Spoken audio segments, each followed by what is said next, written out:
Network.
Hello everybody to another edition of the Salty tournament.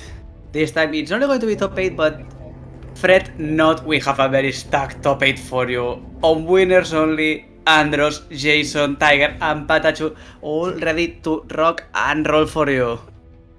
Yeah, and I am here on the mic as well. I just joined up. I do apologize for being so late. I'm a little bit situated. I'm a little sick, so I do apologize if I sound a little nasally on the mic as more than usual. But yeah, here I'm Sir Kappa representing YoKai once again on commentary. It's been a very long time. I am finally situated in Florida, and I can't wait to get underway with this action here in SaltyEU. Yeah, and I am back from my home for almost a one night. For once in a while, you need to get back to your origins, back to good old Salty. But yeah, we have a really good tournament. It was 83 people the tournament, and now on to the top 8. And as I told you before, that winner side is stacked.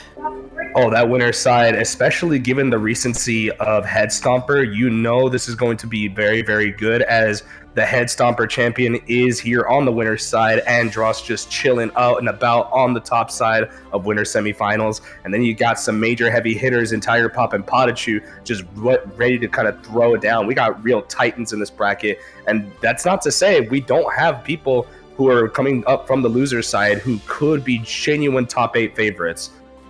Yeah, I agree. The losers is also very, very stacked. It seems like all the recent tournaments, Head Stomper, also that Duel in Nations, spurred something inside all the players and said, okay, back to the grind, back to the tournament, and we have some names. Beautiful names back. We have some big names too, and we got some players here who are also returned, again, like you mentioned, returning from Head Stomper, really feeling reinvigorated, really feeling that fire in their stomach. Like from the pits of hell, they're really coming up. Resil is in the loser side, going to try to fight their way up from loser side to loser top 8. Then we have Curb, who's also trying to fight their way back. Zato-VaN, Crillou, Shone, Scattered, Shinky, the likes. There's so many to name. There's so little time to really get acclimatized with everybody. But again, that time is going to be a while before they can get there, as that loser side is taking a little longer to get there. Yes, it's taking a little bit longer, but we're going to have our first game. It's going to be Andros versus Jason, a classic if you've been following the European scene. Some of the best players this region has to offer, period. I don't think we are missing someone. But before we go into any of our games, remember everybody, we do have that Matcherino to give some money to the players. Exclamation point Matcherino on the chat. You can just go there, click claim code. It's easy, it's fast, it's free, more important. So go there, click claim code, add 25 cents to the prize pool. We want these players to get the money for the kebab. Kebab is God in this situation.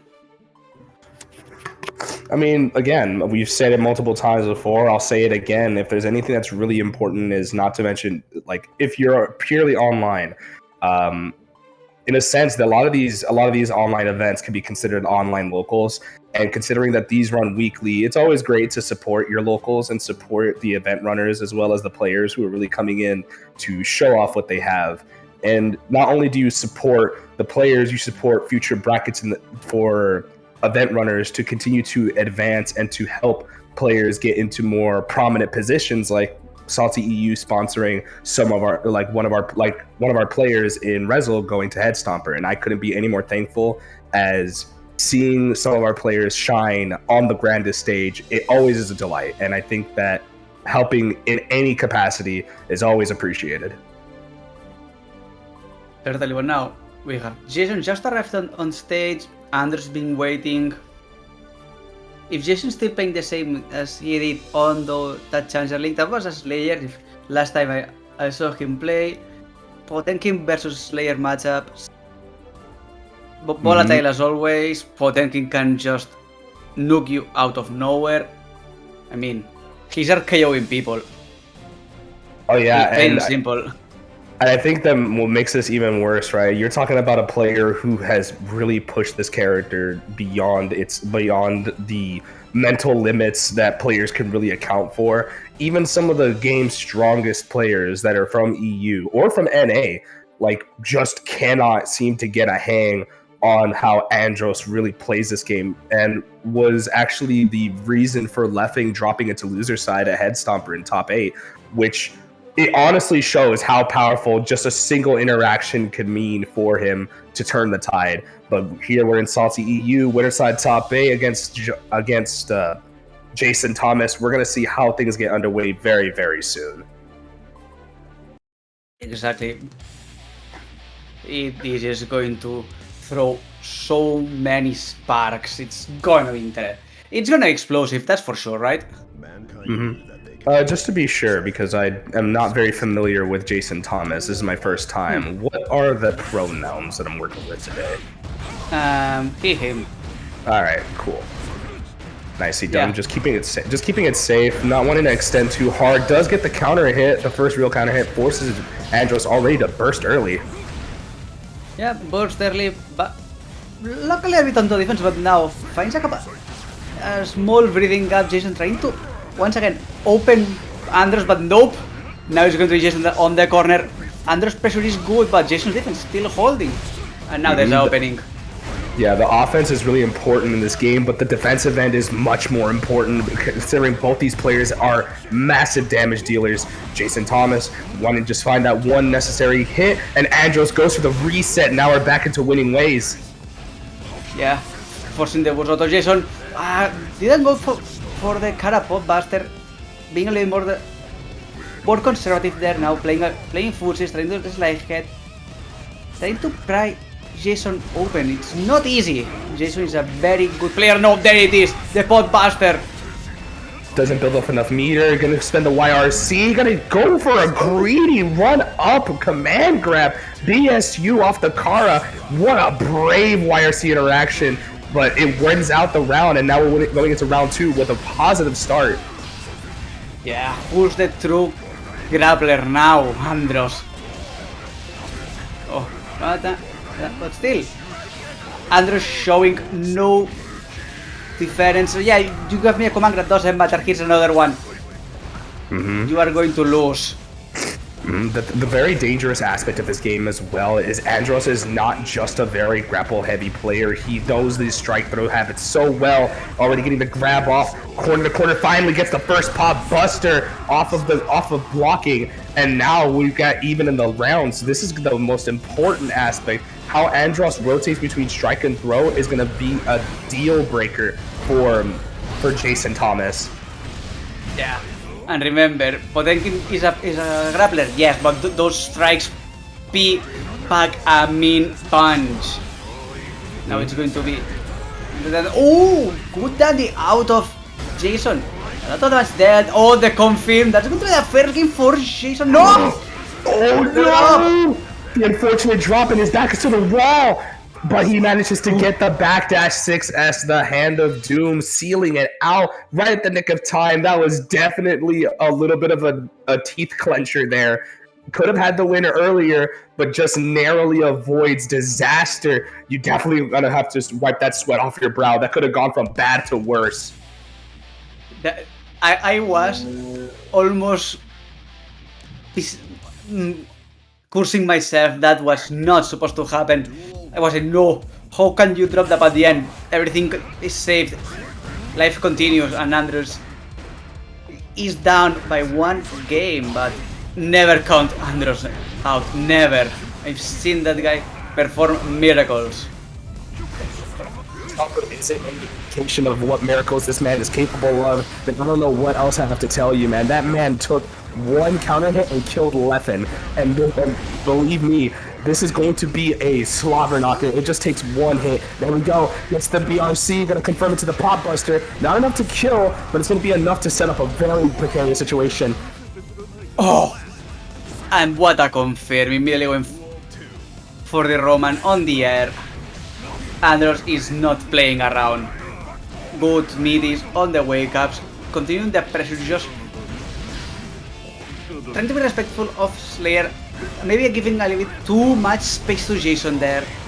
Going to mount a big comeback. That's a lot of damage putting onto Andros. maximize as much damage as they can. Jason has been pushing forward and trying to find every opening available. Does get the early wall break off of the 6P, but the neutral reset is not ideal. No, it's not.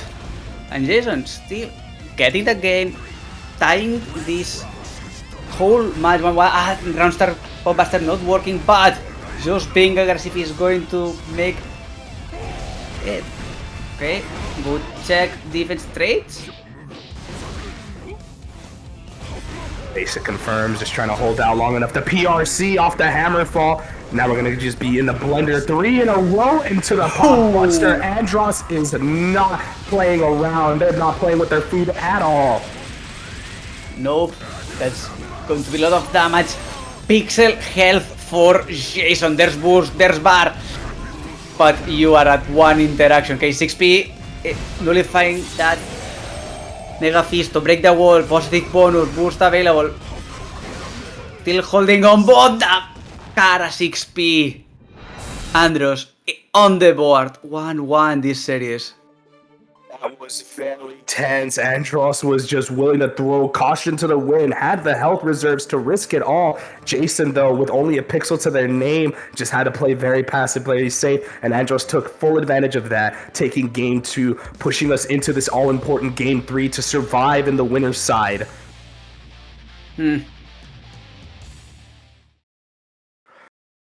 Let's see if we're going to see some more adaptation. We've seen Jason dominate the first game, the second one was a bit more shaky, and now good round start.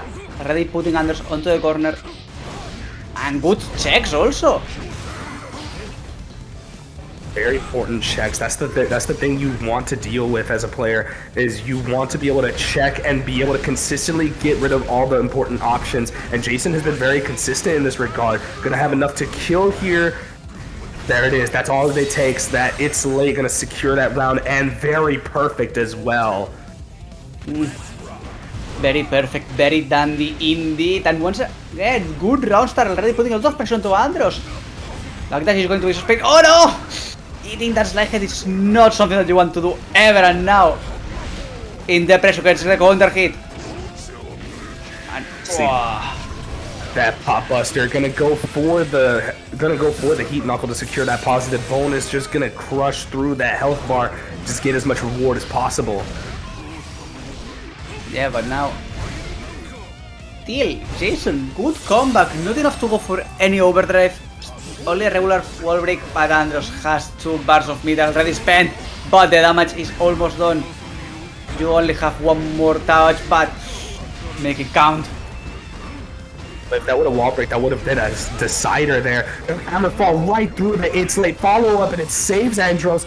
Gonna try to do the good player check. Misses the timing, but catches the backdash with the 2K. These matches have been so close. It's really there's no real dominance on any player's side. It's been rather back and forth. It is, both players are this level of good.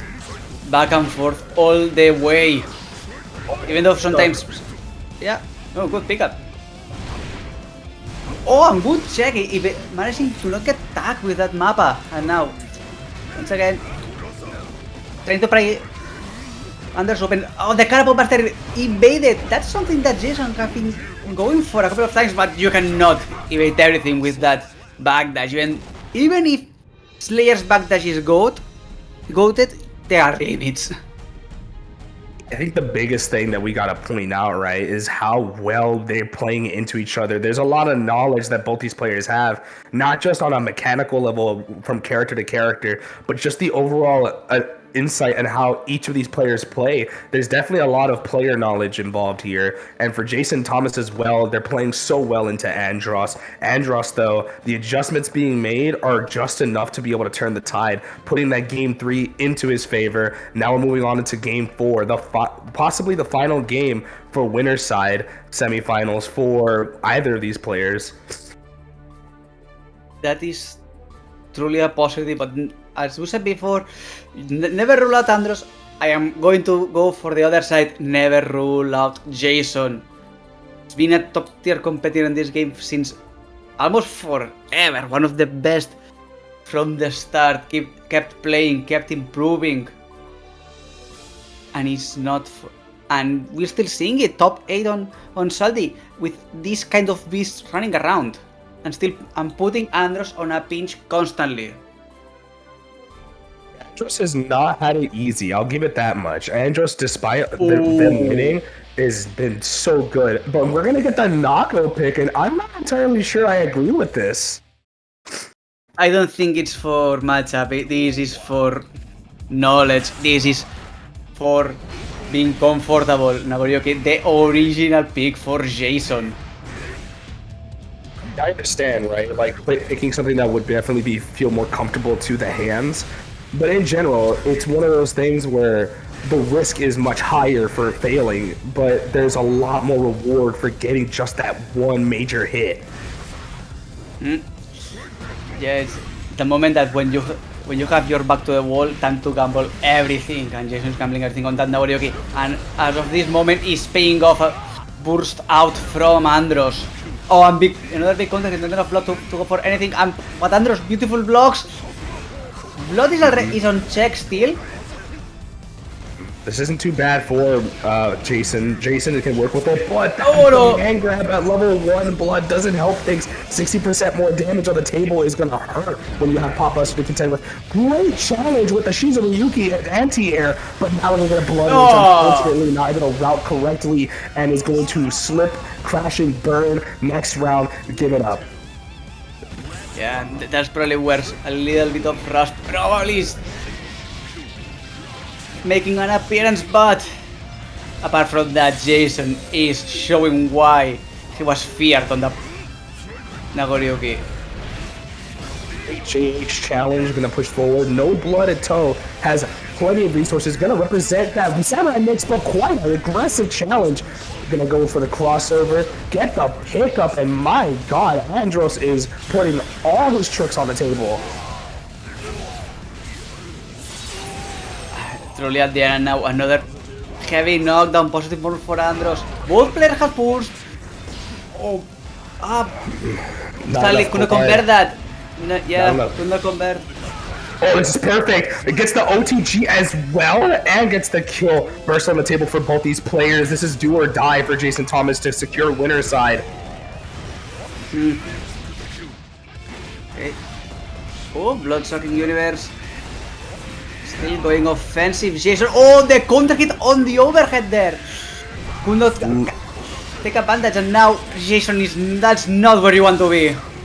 Yeah, you don't want to be here. Andros knows that the side swap was perfect for him. Gets the positive bonus and forces Jason to have to extend much more aggressively than he wants to. Gonna try and push forward. Uses the PRC to secure a little bit of a strike throw situation, but the burst is gone to put some distance.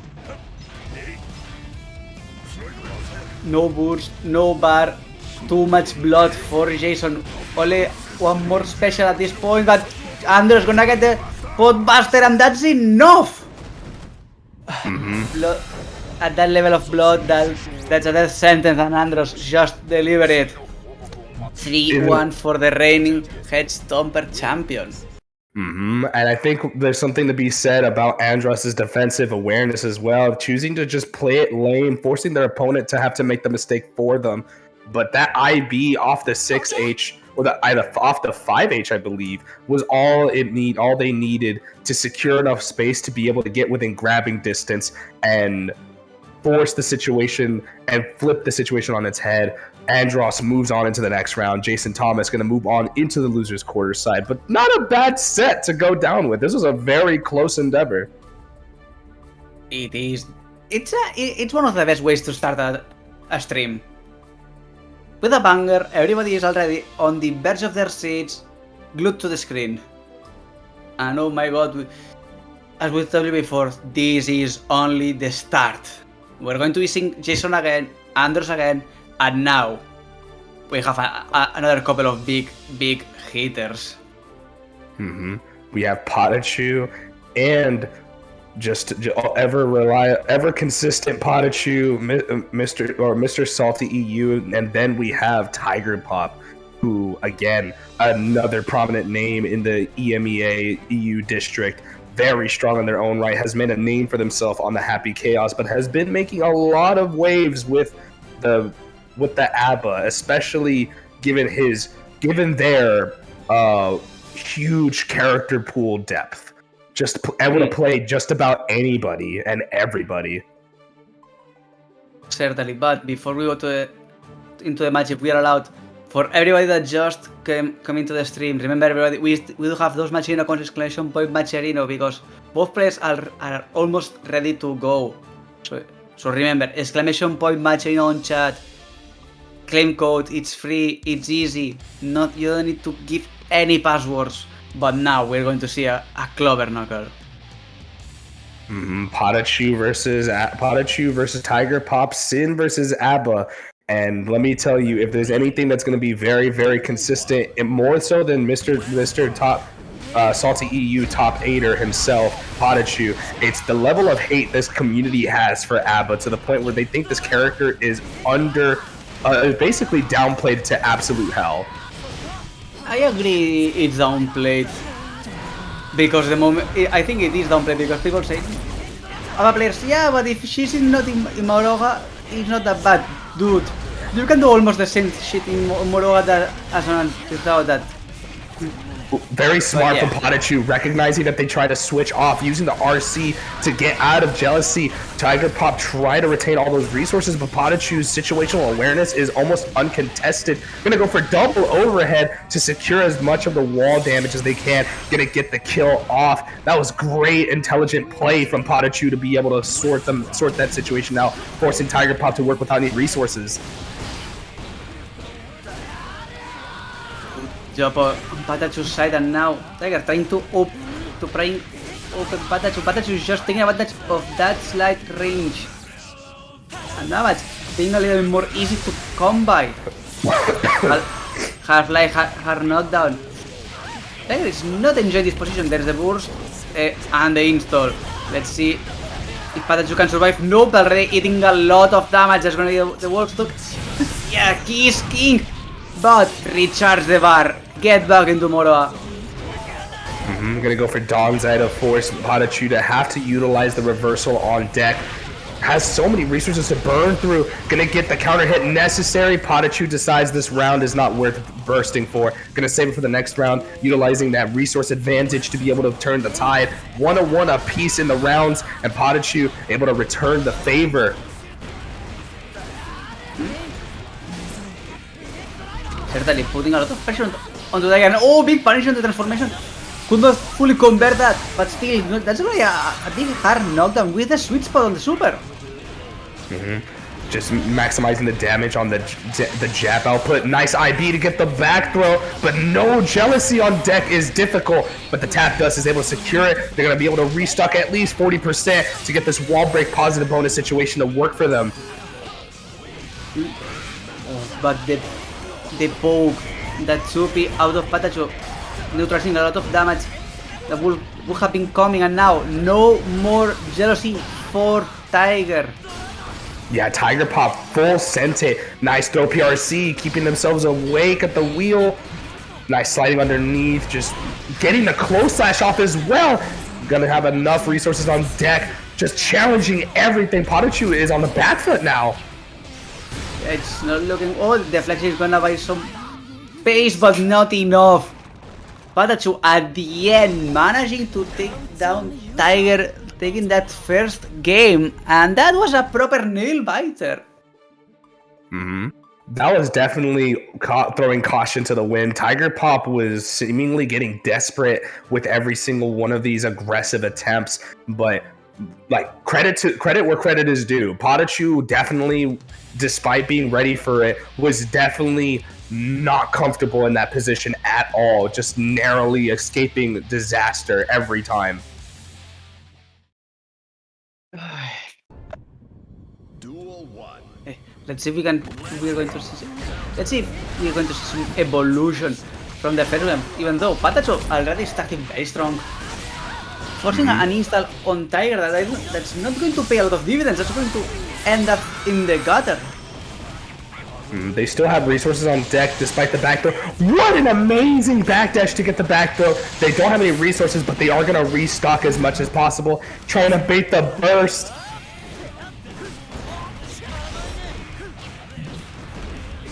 Holding down the pressure. Nice IBFD, putting distance between themselves again. Just delaying offense. PataChu has them right where they want them.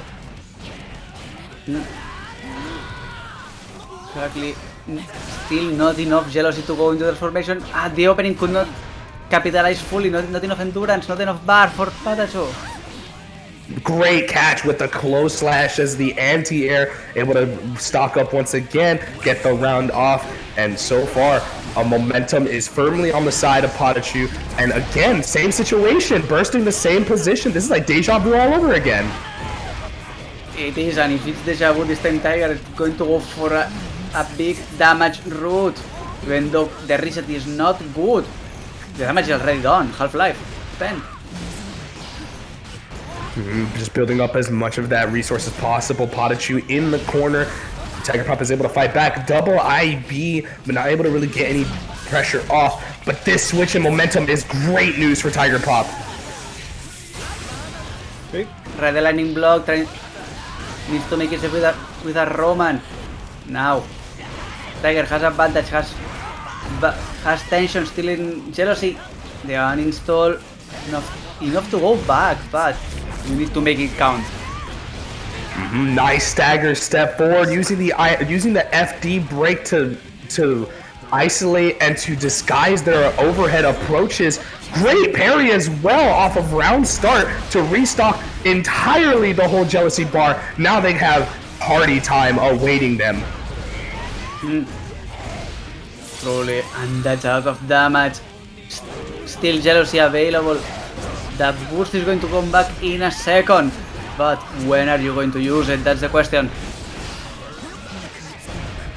Very aggressive challenge from Tiger Pop, just trying to maintain that offense. Gonna try to tilt right over the pokes again, twice over. Tiger Pop makes things even. PataChu had that momentum, but look at how quickly things turn at such a disgracefully high level. It is ridiculous how well these players play into each other at this caliber.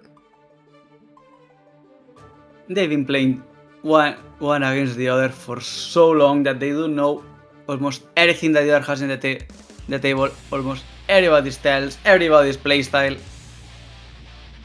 and they are masters of their own character. They are specialists in they're specialists of their own craft. They're masters of the craft. I can tell you that much. Yeah, and also they've been studying Sun Tzu. If you know yourself and your enemy, you have victory guaranteed.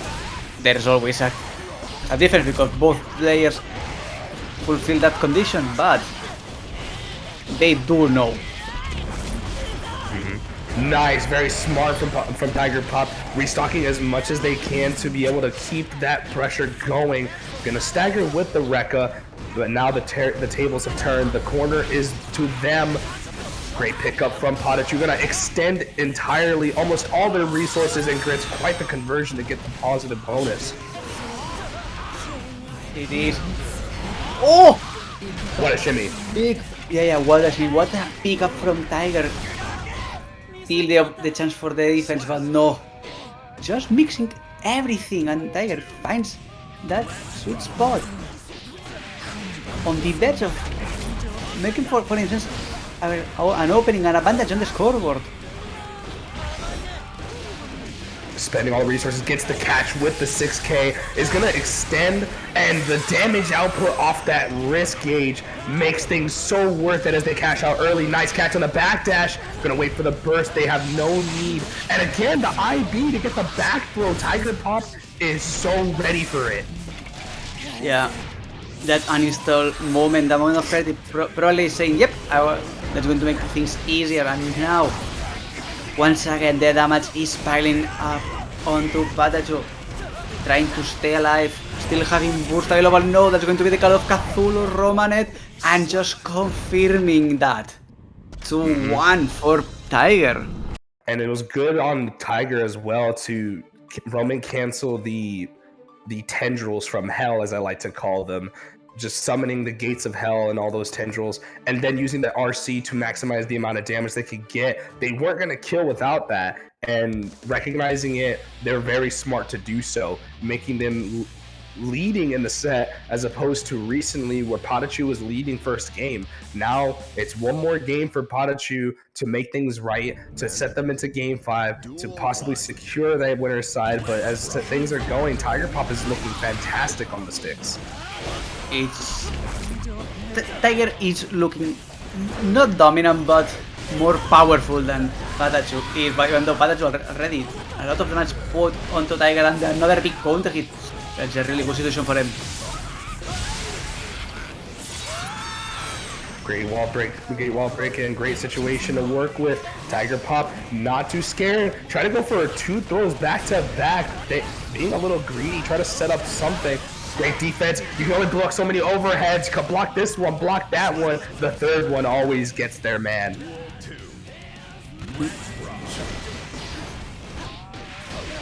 Okay. Even though Tiger had the first strike, PataChu big defense, big comeback, that's a lot of damage against the wall. Just gonna go for the classic.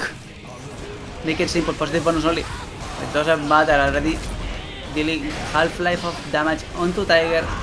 That's not a big jealousy bar. It's going to be spent in a second, and now Tiger is in quite of a pickle.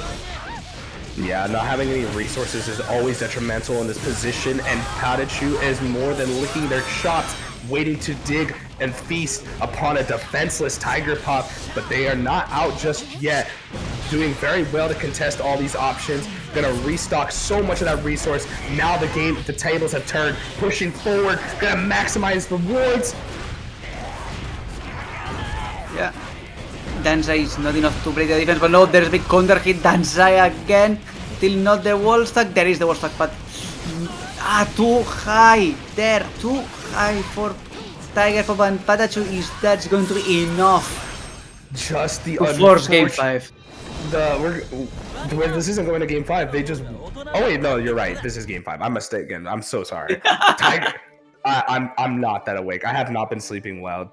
Last night was the only night I ever slept a full 8 hours. Every other night has been less than 5, at worst 3. Oof. So yeah, the move has been awful for me. But again, PataChu, it was so unlucky for Tiger Pop, just getting unlucky, trying to restock on resources and get the wall break.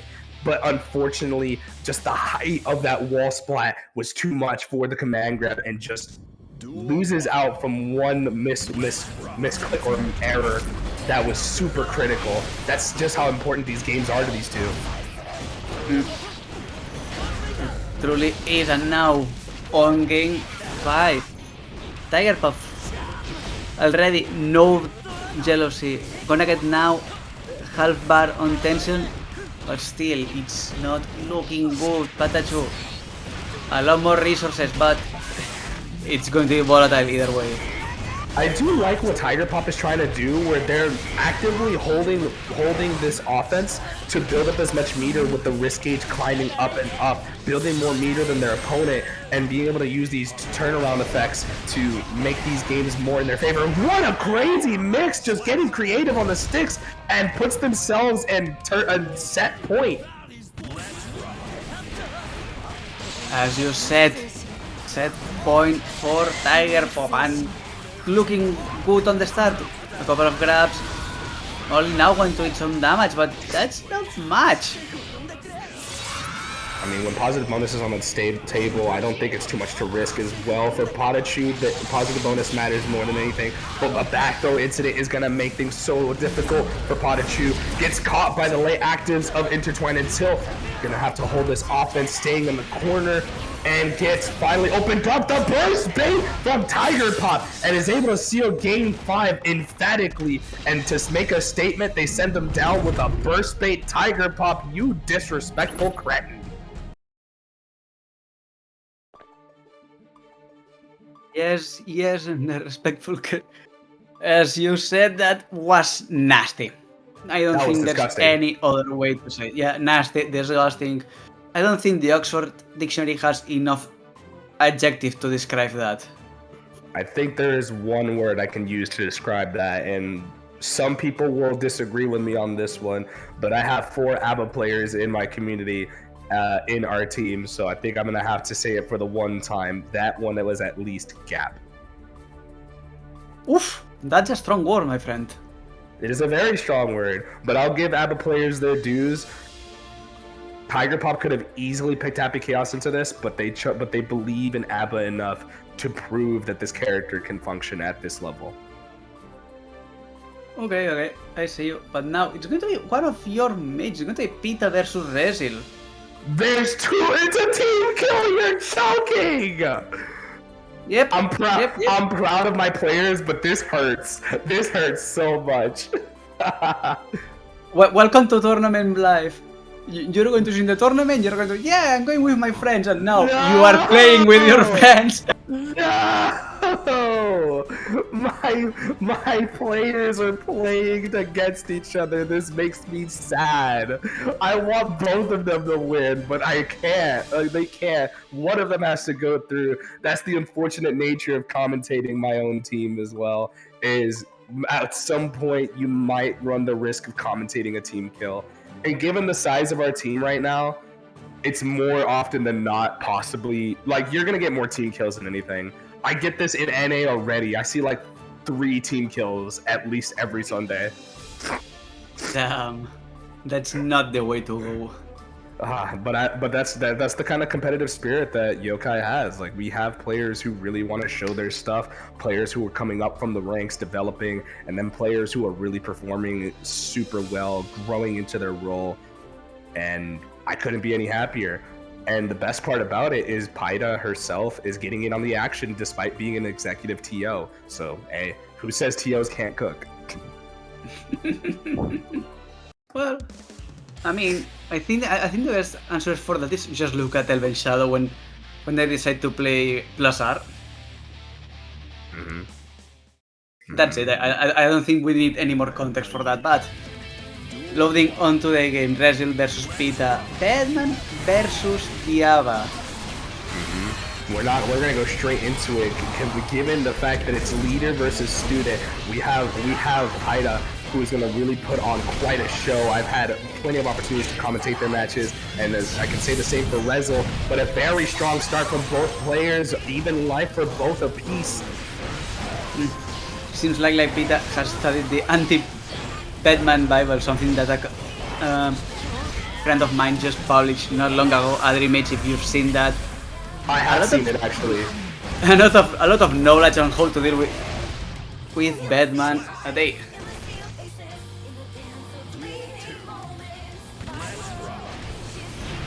Okay, nicely starting going.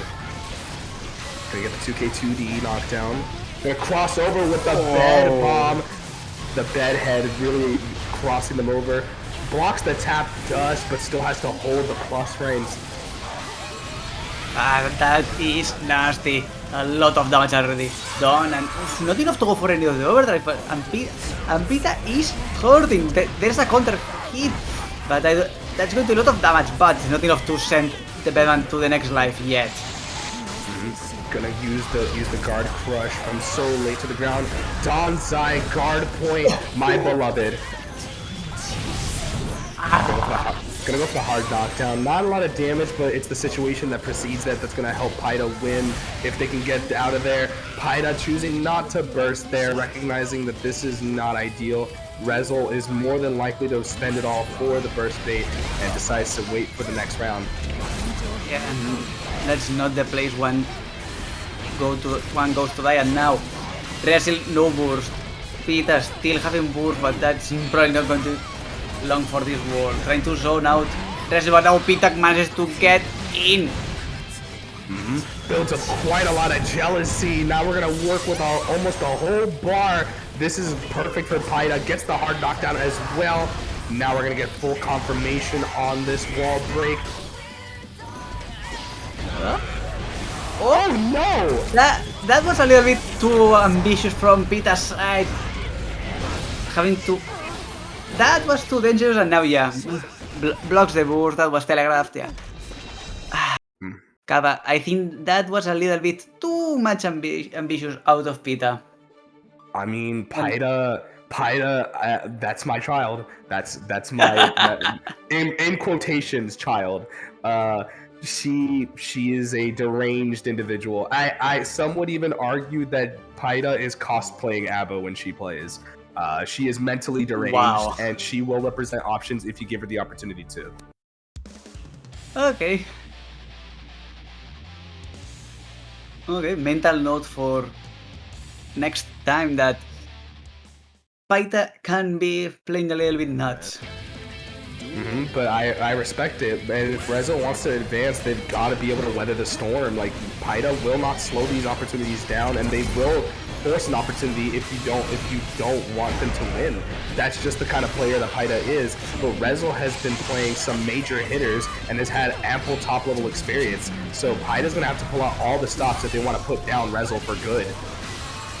I mean, in the recent Dueling Nations done, Resil and Saltpeter almost carried the whole Ukrainian team to second place. I mean, carrying the nation of Ukraine to a top 3 finish is always something to be commended, and you can never take that away from Resil being such a prominently strong player. But again, Pietaa doesn't care for any of that. The importance here is to seal the win, take it out, and results be damned. What matters is the current day's result, and Pietaa is looking to seal that out. Certainly, and now we're seeing Pietaa throwing a good couple of blows on the defense. Seems like Resil wants to be a little bit zone, a little bit Pietaa. Oh, there's the counter hit. The confirm is limited, but doesn't matter. Has enough to go for the jealous rage. YRC to keep themselves safe. They're gonna try and drain as much of that jealousy as they can. Pietaa is super aggressive with the utilization of that resource. Great IBs, but nothing to show for it. Very heavy gamble with the key is king. Gonna cash out as much of that as they possibly can. Gonna get the OTG. Just holding out for long enough against the blue wild assault counter hit. Or not counter hit, but regular hit. I forget, it staggers. Yeah. Oh, solid. That was really a good defense at the end, trying to touch buttons. You don't have to do that at the position, just block that. You had the advantage. And now Resil has the advantage on burst. Yes, but it's like a momentum is on Peter's side, but Great challenge from Resil. Gonna more bow, gets the hard knockdown, and this is 5% in a dream. You gotta gamble with everything you have. Uses the key drag to slip underneath, but they have barely any life left. Very great challenge to drag through. Using the Donzai to beat the reversal out, but the 6P catches the aerial JH, putting Resil up in the set, putting things even for both these players. Now it's looking like a real back and forth affair. it certainly is. I mean, we are seeing both players go very, very hard. That's something beautiful to see. And as you said, Peter is going to go in all the time. Doesn't matter if things are looking good for him. And Resil's been playing out of his mind, in my opinion. Recently.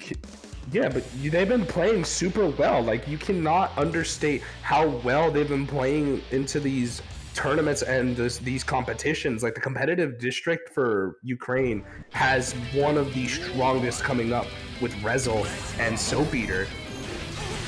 But that being said, Pietaa is still very much in this. Pietaa has just come back from a hiatus and is looking to make things different, challenge with more positivity, and already things being even doesn't matter for Pietaa. She's going in there to win it all. Certainly, and back to the game, we are seeing a good trade of blows of players, just sending everything. Resources, only tension is available for both sides. There's a lot of resources available to play with, though. Intertwined Until catches the backdash, and full jealousy on deck. Oh, that's a little bit ambitious on Resil. That's a full bar of tension spent just to make that save. I think the scary thing about it though is that it's working out. PieTA doesn't have any resources to burn through. Aside from 50% tension and deflect shield, almost gets the confirm needed. Gonna guard crush into some safe pressure. Oh, the GEH, that vacuum, that's confirmed. It's going to be enough. Not enough to get PieTA back that burst. But Resil is... Yeah, it was enough. Resil is going to take the first small advantage of this whole series. Able to challenge through the Wild Assault. Very scary stuff. PieTA could have easily fallen into that. Gonna go for the run-up throw, and Resil has been playing the strike throw game super well. Gonna catch him with a close slash crossover. Bed bomb to juggle forward, and now we're back to the wall. We are back into the wall, and we are back to PieTA only having pixel health. That is truly a pixel and a dream from PieTA. There's the deflection is not going to be enough, and the cheap, the relentless assault from Resil is going to be enough. 2-1. PieTA is being very, very aggressive with these resources, and oftentimes they're getting caught with nothing. Granted, they've been sending it to not only spend a lot, but gain a lot. They're playing a very aggressive resource management game, and oftentimes they get caught without it. Oftentimes they spend it all to regain it. Like, they're a very aggressive player. That's just, so in summary, that's how aggressive PieTA is. And you've got to be willing to run through shark-infested waters if you want to combat this. PieTA is known to swim in these shark-infested waters. But Resil is up in the set, so we'll see how much of a difference PieTA can make being on the deficit. But these rounds are already no burst. Gonna get the jealousy and a good chunk of damage out of Resil. Oh, but big counter hit, that's not enough to get the wall stick yet. Ooh, gets caught with a counter hit, trying to anti-air with 2S. Doesn't get the wall break, however. Unfortunately for Foghorn Leghorn himself, he gets close slash as opposed to far slash, and gets his back blown ever the fuck out. Look at him go. Look at her go. But no jealousy again. Caught with no resources. Certainly, and Resil is also not looking good on resources. He's gonna get enough for the deflection if they want to go for it, but no A.B.A, and Danzai is not something that you can just deflect easily. Resil tried to challenge, but it didn't exactly work out for him. He crashed and burned, but PieTA was ready for it. Not willing to risk it, just chose to go with the safe option of Danzai. Here pushing forward, gonna spend early to preserve as much of the resources possible. Positive bonus on deck, as well as a lot of jealousy. And a lot of jealousy. Resil going for the burst into zone a little bit, no avail, but at least that's a lot of jealousy that's spent already. The uninstall back is going to get a little piece of life for PieTA. A lot of damage done. Another uninstall. No cancel though. This is not good for PieTA. She had it right then and there. The win was at her grasp. Yeah, any super would have been enough, and now Resil is going to put a lot of damage onto her. Gonna get the burst back. But is that going to be enough? There's no jealousy bar available. Do you spend it to be a hero, or do you wait? You can't do anything about it. You've just got to hold it now.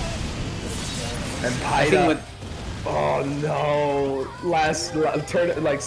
tournament life for PieTA now.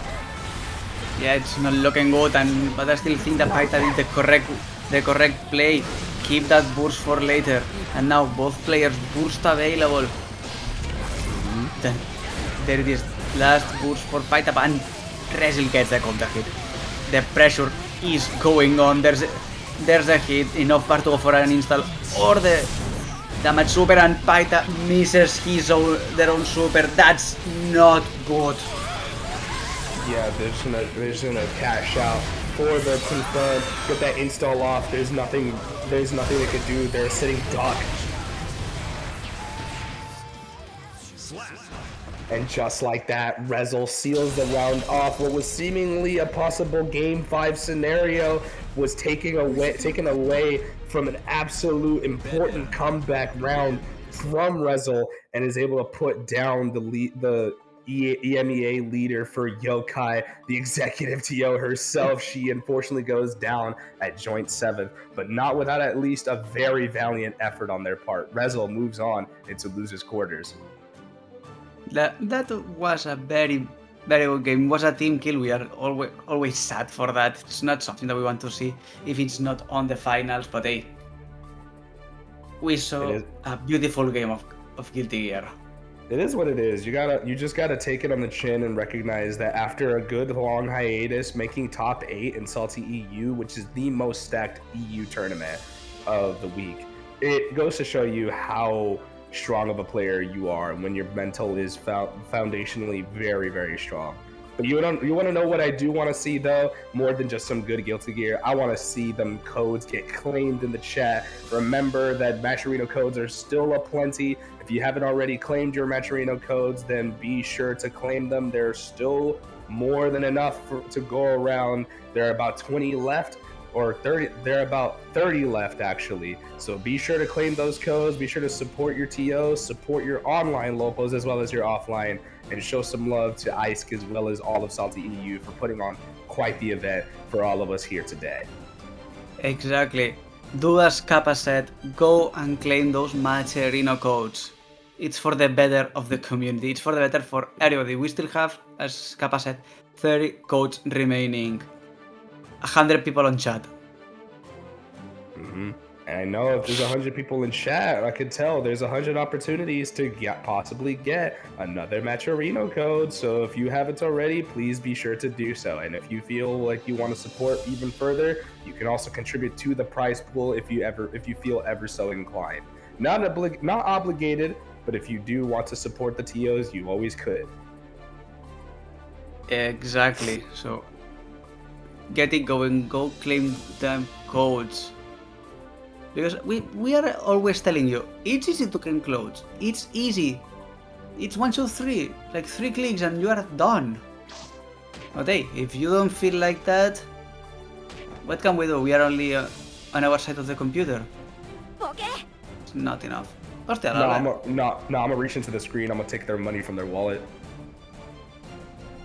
But also, while we're at it, speaking of what we can do, we can give a good shout out for our friend in the chat, Elmo Vementon.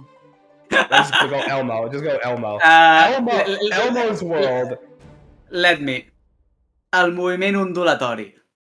Thank you.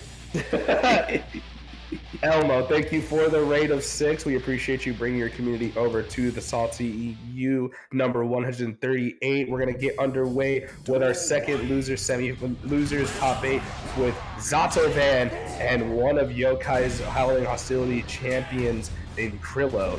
Another pop player who's definitely you want to keep note of in the EU scene, as they are a very scary French Potemkin, if I'm not mistaken. No, you are not. They are French and they are playing Potemkin. Potemkin against Zato. Not something we are used to see, at least not myself, been a while. But as I shall presume, Zato explodes in a second. Nicely done from Crillou to put Zato-VaN in the corner. Able to set up, but the deflect shield was very important for Zato-VaN to give himself pivotal space.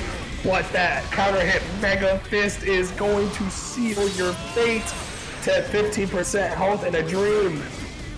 Yeah, it's not looking good. Breaking the low, trying to gain the positional advantage. Eddie is sent back. Good pressure there from Zato, and immediately going for the Sandboy. Reset Eddie, keep the pressure going, and there is the opening. Not enough damage, not enough anything. And oh my god! No! Crillou! Don't tell me! You're not gonna pull a Home Depot Potemkin here in SaltyEU? How dare you! That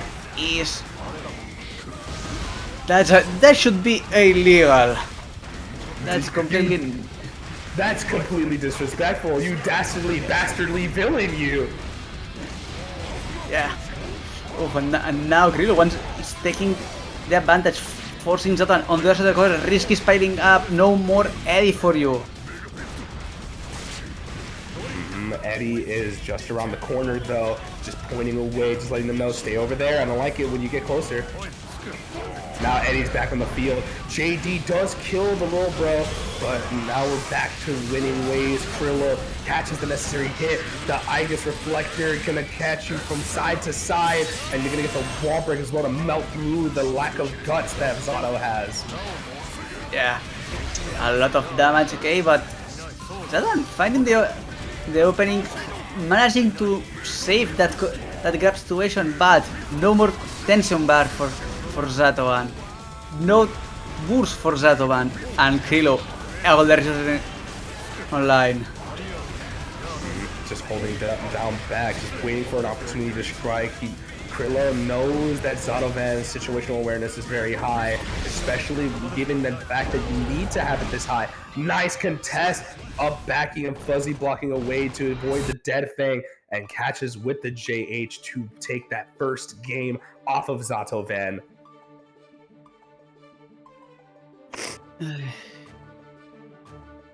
Hey, Lapsus, Tell me. you know how I feel about Zato. I've talked about Zato in depth multiple times. But if there's anything I could say right now, it's gonna be an absolute nightmare for Zato-VaN if they even want to get a chance here.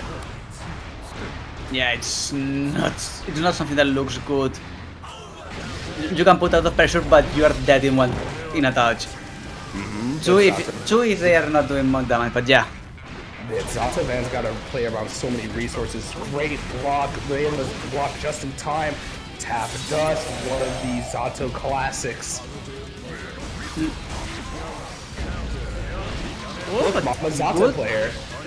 Yeah. Good response there by Zato and Crillou. Once, as we said before, back into the corner, the grab is going to be enough. Pardon me. Yeah, Zato-VaN performing around the screen very well, but Crillou gets a very good grasp off them.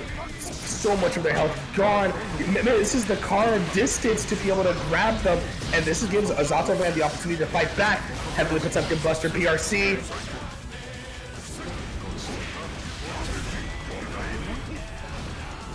Crillou just strike Potemkin time. YRC's away. Zato-VaN does not want to deal with these staggers. Still good defense by Crillou. The opening for Zato-VaN. The openings are so small that only what chip damage is coming through, and now classic. Crillou definitely saw them tapping FD from time to time, and Zato-VaN could do nothing but pray to their lucky stars that they wouldn't go for it. But Crillou is a greedy individual. If he presents the grapple to the grappler, they are going to grapple.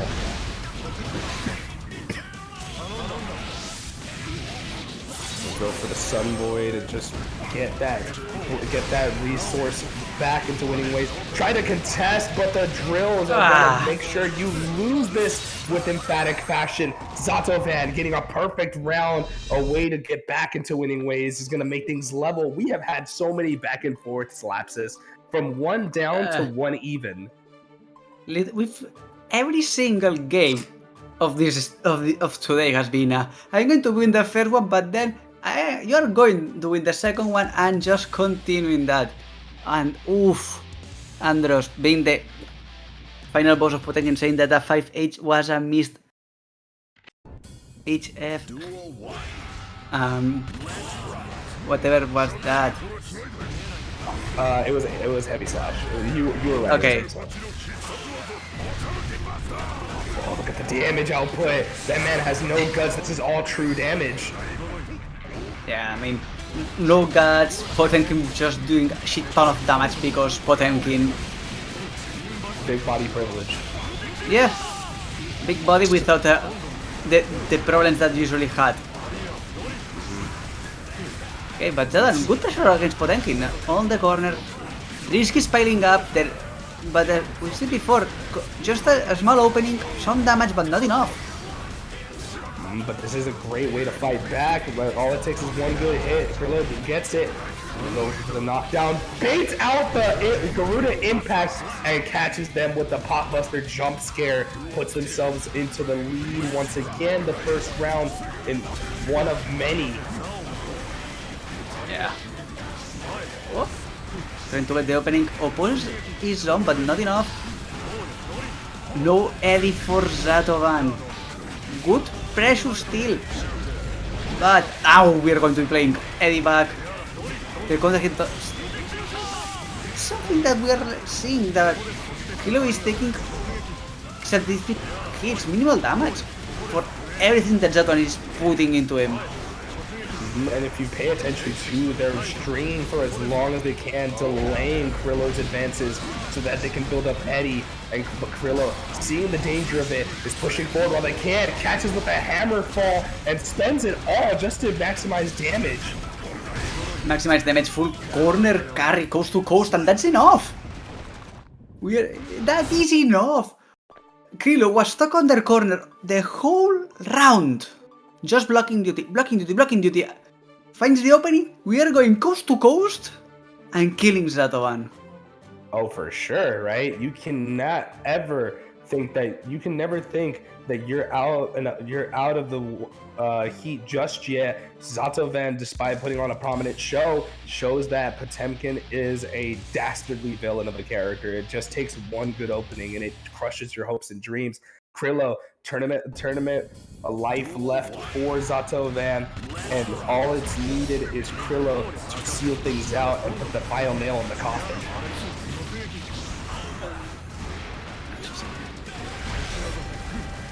Nice backdash, just narrowly avoiding the Blue Wild Assault.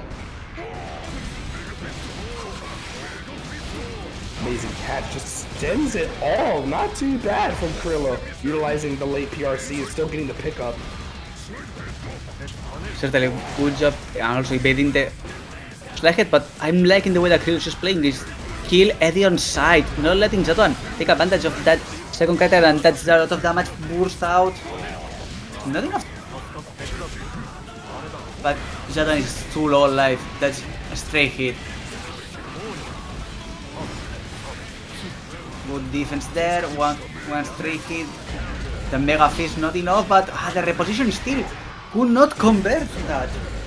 I'm not entirely sure that reposition was ideal at all for them, but great backdash JD, but just spending a lot of meter just for a potential mix-up is not helping Zato-VaN, as now they are on tournament life. These interactions are just not favoring Zato-VaN at all. I agree on that. It's doing too much for too little reward. It's not equivalent. High risk, low reward, and it's not favoring Zato, but this is the kind of game plan they have to represent if they even want to get a chance. Yeah, but now the counter hit. Crillou finds the opening. That's already more than half-life spent. The Potemkin Buster kill Zato-VaN on almost pixel health at this point. Reflector just trying to put the final nail in the coffin. Not enough. Not yet, but the pressure, the pressure was relentless. Tell me if you would have been able to block everything. I didn't block that. I'm sorry. I died. I died 20 times over. Like that's the unfortunate nature of it. You just have to recognize that sometimes you're gonna be caught in these positions where you just gotta hope and pray that things work out for you. And unfortunately, Zato-VaN getting caught time and time again is not going to be able to make anything work out in the long run, is going to go down in the losers quarterfinals side. But nonetheless, what a valiant effort from them to still put up quite a fight given the situation at hand. Oh, losers quarters. This was losers top 8. Yeah, that was the first round of losers, and now we are going. This is loser quarters. We're seeing the first game is going to be PataChu versus Resil. Your boys back versus PataChu. Nasty game we are going to have right now. Hey, you know, for all intents and purposes, right? That is one of our players. He is already sponsored for EVO next year for EU, and I have full faith that he can do very well. He's showing if Head Stomper and the Nations League is anything to go by, I have full confidence that Resil has what it takes to put on a show, and a show they're gonna put on against one of France's finest. Yeah, this is once again a duel of titans, pillars of the community, people that's been here almost forever. Resil, one of Bedman's finest, versus the forefather of Sin. I am going to say that I think Resil is the forefather of Bedman. One of the first persons to adopt the character, in my opinion. Duel 1. People will say, no, it was X. Yeah, okay, I am well versed in history, but not that well versed, okay? Sorry. I think out of everybody, though, I think the remaining consistent character specialist here that's still on the character is Resil. Even though they do have a pocket Dizzy, they are very much well known for the Bedman, and we're going to see quite a lot of it as they're already forcing PataChu to spend the burst to keep the positioning advantage.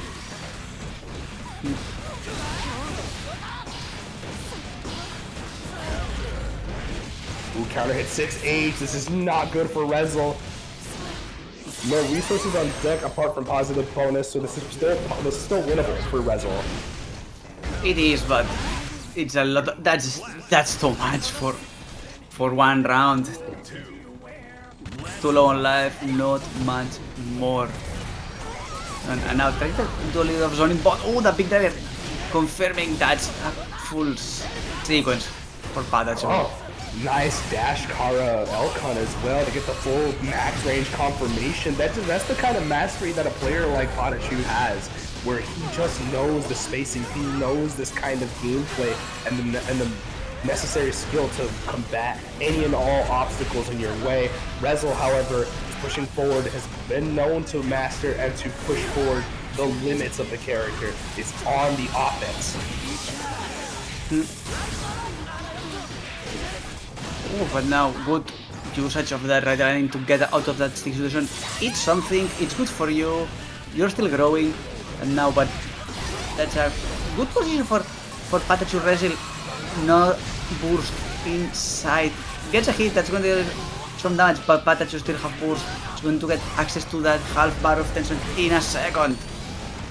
The overzealousness was punished by Resil. Gonna get the confirmed push forward into the next round. That R.E.V.O was a little greedy and Resil was ready for it. And that's just how well adept both these players are at their situational awareness.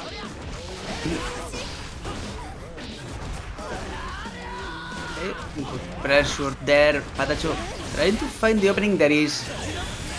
It's only going to be a kick into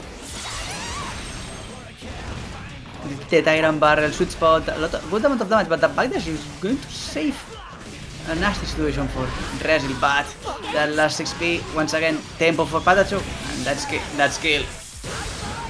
That's enough to get the kill as well. No guts for Bedman here to save him. Very large health pool, but no guts to soften the blow, even with wall break damage. He was dead not 10 times out of 10.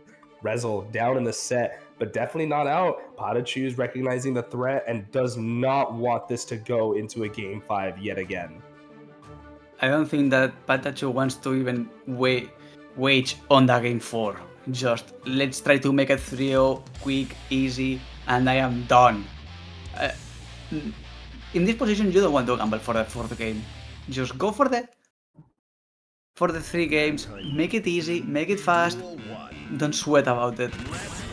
But if we're talking about things we should be sweating, we should definitely talk about the raid we just got from Gecko Squirrel, the UK, one of UK's own, and really thank you again for the raid, for bringing your 72 viewers to SaltyEU. We are really putting on quite the show. Once again, I'm joined with Lapsus, and I am Sir Kappa once again to reintroduce to people. We are watching Losers Quarters, watching two titans of their respective characters go back to back. Certainly, now we are seeing PataChu putting Resil on the web. Oh, Resil is going to get out of there. Good sequence and finds the opening. That's going to lead to some damage. Not enough to kill, not enough to get the knockdown, but still, the damage is done. Gonna extend as much as they can. They don't get the full confirm, but it's all good. They're preserving the stamina. Nice, baits the throw out from PataChu. Gonna use that BRC timing as well to get the full punish into the first round that Resil has been able to control. And now, uses of the Alheim train, low profile in the projectile. But that's not enough. Going to get a very aggressive burst out of PataChu. He's gonna lock Resil into the corner, sweet spot again, lots of damage, positive bonus, heavy knockdown. Not too bad for Resil, but it's not looking too good. They're gonna spend all that cash, and PataChu has just enough to be able to get a full damage output. Putting things level on the rounds once more. Resil's gotta find some silver lining if they even want to have a chance of pushing this beyond just a 3-0. I need to find the opening, need to find the damage, but PataChu is not letting them do that, and now the burst has been baited, blocked. PataChu has all the advantage in the world, has enough to go for even a wild assault. Oh, and that counter hit. Gonna get the overhead off, built just enough meter to get the kill. PataChu takes 2-0. Resil is trailing and not in a very ideal fashion. PataChu is just making quick work of their opponent.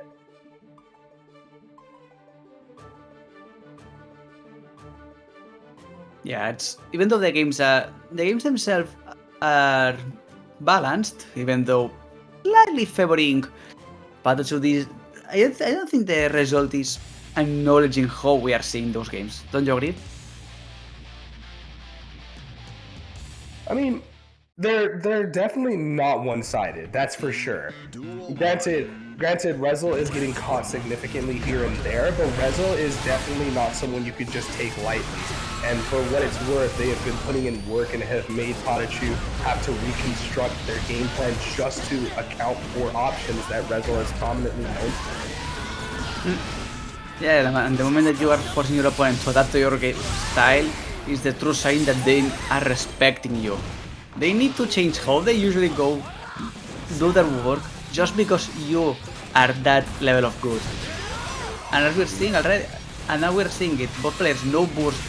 All tension is only for PataChu, and Resil is trying to prep PataChu, but PataChu finds the opening that's going to the full coast to coast, right the lining is not going to be enough to kill yet. Oh, that with the explosion, yes. I mean, when you have 100 meter on deck, anything is possible. And a kill on the precipice of victory, one more round for PataChu, anything goes. Resil gonna use the bad head, great escape to avoid the explosion. PataChu just spending a little bit of resource to escape, now spending it all to get that wall break from so far away in the corner, going coast to coast, visiting my region while we're at it. Yeah, we've been through the whole ocean and back in this last game. Oof, that's a little bit too aggressive from PataChu. Gonna be a moment, needs to recharge that endurance bar. Bar is more or less full, that's the prime go moment for PataChu. We are seeing being aggressive, trying to find the opening, but Resil, the defense is good, trying to also find their own opening. Both players not letting the moment there is the damage onto Resil, but it's going to be a good of damage, and it's not enough to... sad? That's sad. Barely just outside the range of the kill. Has enough meter, the 2P does it. That's all they need. Very good stuff. Gonna put themselves in a chance to possibly rectify some of the earlier mistakes. Has enough to basically hold off for burst. PataChu is gonna keep the situation. Great back dash to get the back throw. Very good back throw, but PataChu finding that DP and almost saving that burst. Oh, but that air-to-air is going to put Resil onto the core. PataChu have no tension. He's going to get access to burst in a second, but that's not going to be enough. That's the wall break. Positive bonus, and Resil is not looking good in terms of resources. There's the burst aggressive out of PataChu. If you're making PataChu flinch this much, you're doing a fantastic job. 100 meter on deck is scary though. They're building up just enough. This is the time when Resil starts to shine. Great catch with a Thunderbolt. We're gonna immediately cash in for the RTL, and just in time, Resil steals that round off of a very important trade, puts one game on the board. Yeah, that last fireball error coming in the perfect moment. They're gonna put Resil on the board 1-2, and that was close as all hell. For sure. You can never take for granted any opportunities and any gifts handed to you. You just have to take it with gratitude and hope that the blessings keep on coming. But you can't expect these handouts to come, so you've got to make good on the chances you have and make good on these blessings, because now this is their second chance at life. This is the comeback arc for Resil. It's do or die. There is no looking back, truly. And we are seeing already more aggressive, better round starts, forcing a very early burst out of PataChu, and still not looking good. Still gonna full send it with the DP despite the threat, and still PataChu very, very confident, but very great contest point from Resil. Pushing forward, catches with the tap, Dust is gonna get enough to go from corner to corner, gonna set up. Great bad play, look at that! Baiting out the throw again, this was happened recently. That was nasty. Resil is on cloud 9. You can see these gears turning, no pun intended. Yeah. The zone has totally been achieved. PataChu's now fighting probably an uphill battle. Gets the air grabs, has more resources than Resil, but the mental side, Resil is completely locked onto that life bar. Definitely looking a little bit angry, a little bit intense. The intensity just got kicked up a notch. Again, tournament life. This is an all-important game. You don't want to be going to Game 5 if you're PataChu. You already had to go Game 5 into Tiger Pop, but that backdash is going to make things so difficult for PataChu as they're going to force the burst out. Yeah, exactly. Burst has been forced, and Resil's burst is going to come over in a second. There is the burst. PataChu, no resources to their name, only 2 bars of endurance. And Resil is gonna get the tension in a moment. But there are the couple of hits against the wall, try to hit something. Good damage, tension there for both players. Goes for the run up throw off of the close slash, and this is really important. Just hold out for as long as you can, just trying to give yourself an opportunity. Using the deflection, but gets caught by that last hit of the overhead. And now Resil goes down for good. PataChu not gonna let the comeback happen. The Cinderella story gets cut off before it can even begin. PataChu moves on to the next round, and Resil goes down into joint 5th.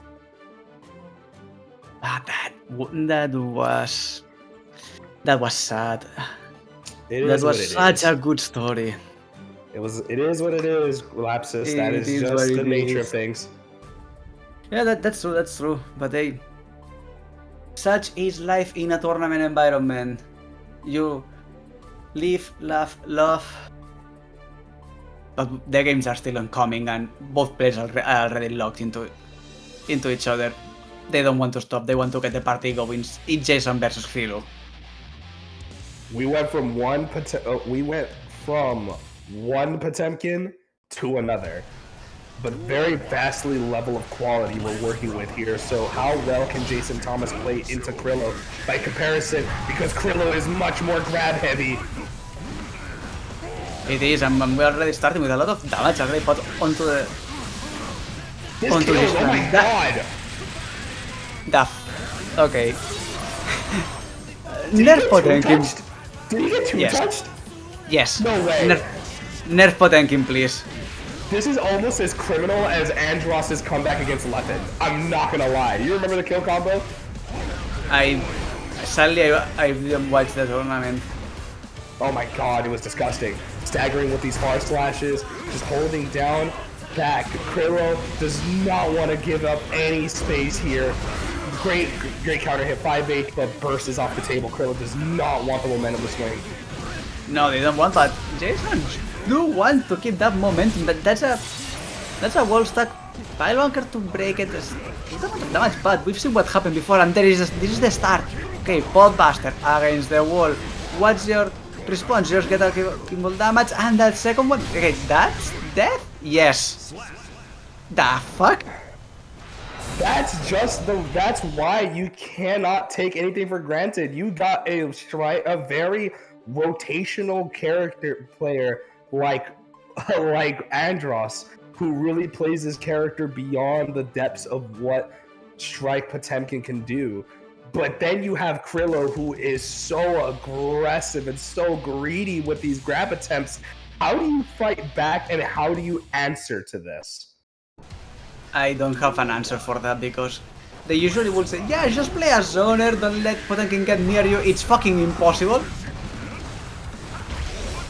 And you're getting destroyed in the process. Crillou's confidence is definitely unmistakably disgusting, because look at that, using the HPV to give themselves an opportunity to push forward.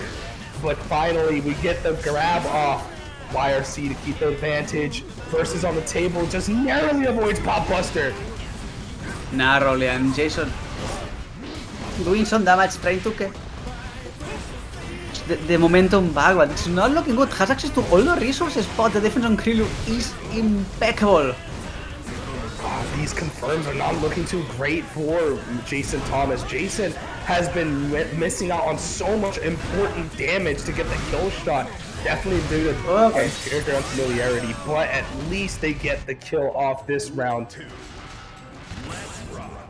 Yeah, at the end managed to do that. That was sloppy on both sides, if you allow me. Baits on the deflection, goes for the run and throw. Stay same side. Crillou is just holding down back. The 2H, perfect. This is pile bunker loop damage. Yeah, but we're talking about Potemkin now. That last confirmed with the Roman castle, yeah. That was the straw that broke the camel's back on that sense. 1-1. Yeah, a little bit too on the nose, if you ask me, right? We talk about Crillou with Potemkin damage, but we got to remember the original villain that had this damage is still remaining in this game. But like, remember, never forget launch Slayer damage. Please don't remind me of that.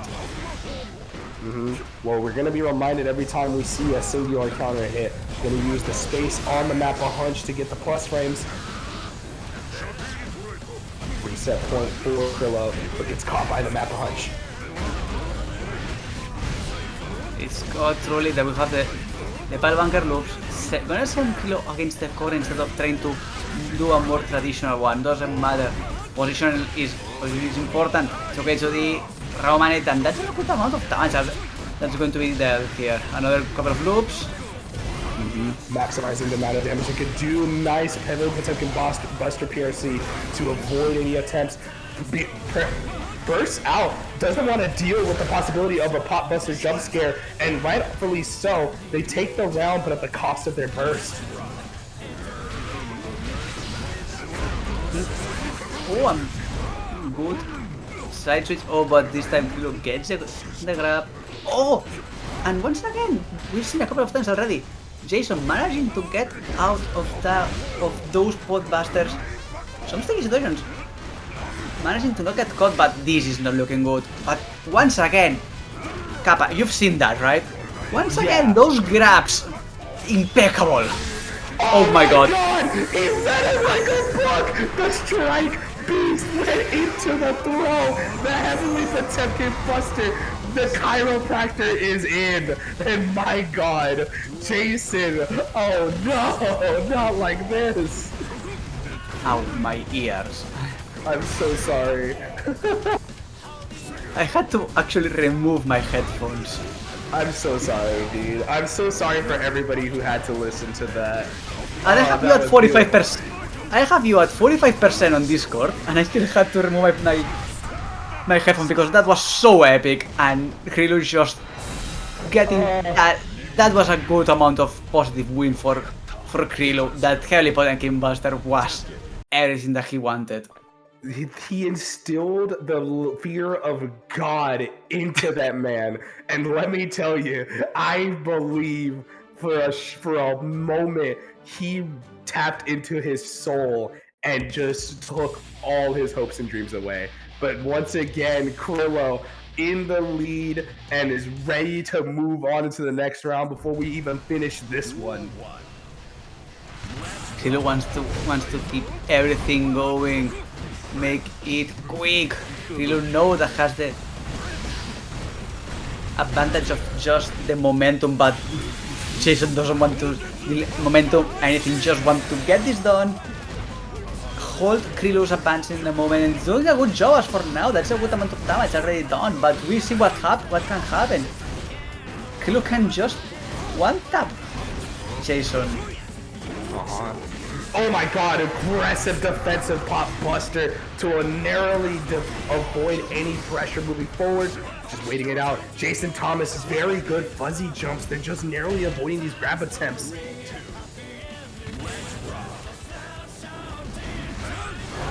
Spaced out just in time, but the 6P catches the Mappa. Okay, but Buster, that's good on the match. Burst is available for everybody, and Crillou is trying to get the pressure going. Good defense onto Jason. Mega Fist connecting against the wall, and see you next time. Such an active 5K, the deep active frames of that 5K is so disgusting. JD does get contested. The one time I actually see JD lose on block. Okay, again. Yeah. Super Mappa, that's a good amount of damage. Just the defense on Crillou has been broken, and that's going to be Jason's. Game 5, and what a way to do so with a perfect round. Jason varying up the options. We haven't seen a single bump ahead, so Crillou was not ready. But now that we have all our cards on the table, the final game. Final game is upon us. Oh, for sure. And Lapsus, who you got your money on? Oof, I am not a gambling man, but I think it's going to be for Crillou. We've seen their capability of just two-tapping Jason, and I know Jason personally. That's a swell guy, but the amount of damage that Crillou is doing is nuts. 50% and catches with the counter hit close slash. That knockdown is not looking too good. Catches him with the flick once again, setting up the Garuda and just strike Potemkin. It works. Tell me if it works. That's Jason on the deathbed. Last life for Jason. No more wiggle room. You've got one chance and one chance only. You got to do the business in 2 rounds, or it's game over and your tournament run dies. Yeah. Oh, beautiful 6P into the hit tackle against the corner. Oh, counter hit with the Fares. There is Garuda trying to keep the pressure on going against the wall. 6H? No, it's not. It's Pixel. Pixel. Jason is on Pixel health. Gonna get some damage. But, oh my god, that managed to get tech! Magic Pixel! He is actually scared senseless. He has 1 pixel, he has 1 opportunity to make things good. He got the counter hit! He's gonna reset to neutral. This is not good for them. 50 meter almost on deck. Just takes 1 hit. Garuda and the tap dust. The tap dust is going to be the one that's going to undo Jason. Crillou is going to get advancing onto winners semifinals. Unfortunate for Jason Thomas, though. Try it as they might, they just couldn't finish the job. But Magic Pixel is a very high pressure situation. You've just got to do the best you can. But from what I could see, it looks like we're either going to go into winners finals or we're going to go into loser semis. At this point, it's usually winners finals, losers semis, losers finals, grand finals. Because the poor guys that are on winners finals, they've been waiting for a good moment. We don't want them to get cold, to lose their mojo. So let's get them playing now. They're going to be still warm, hot, ready to go.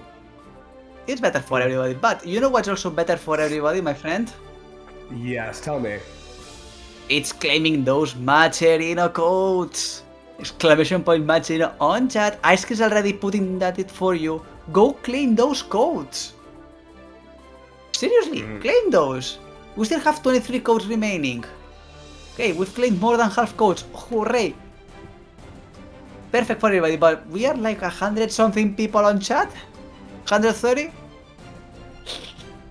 Come on, guys. We gotta do better than that. Let's get all those codes out of the way. We need to see these codes. Exactly, we need to see those codes claimed ASAP. We only have 4 matches left. Well, 5 if we go to reset. But don't count on a reset. Count on that we only have 4 matches. Count on the wars. 4 matches. And we've seen some really good matches already. Why are you not? Seriously, why are you not claiming?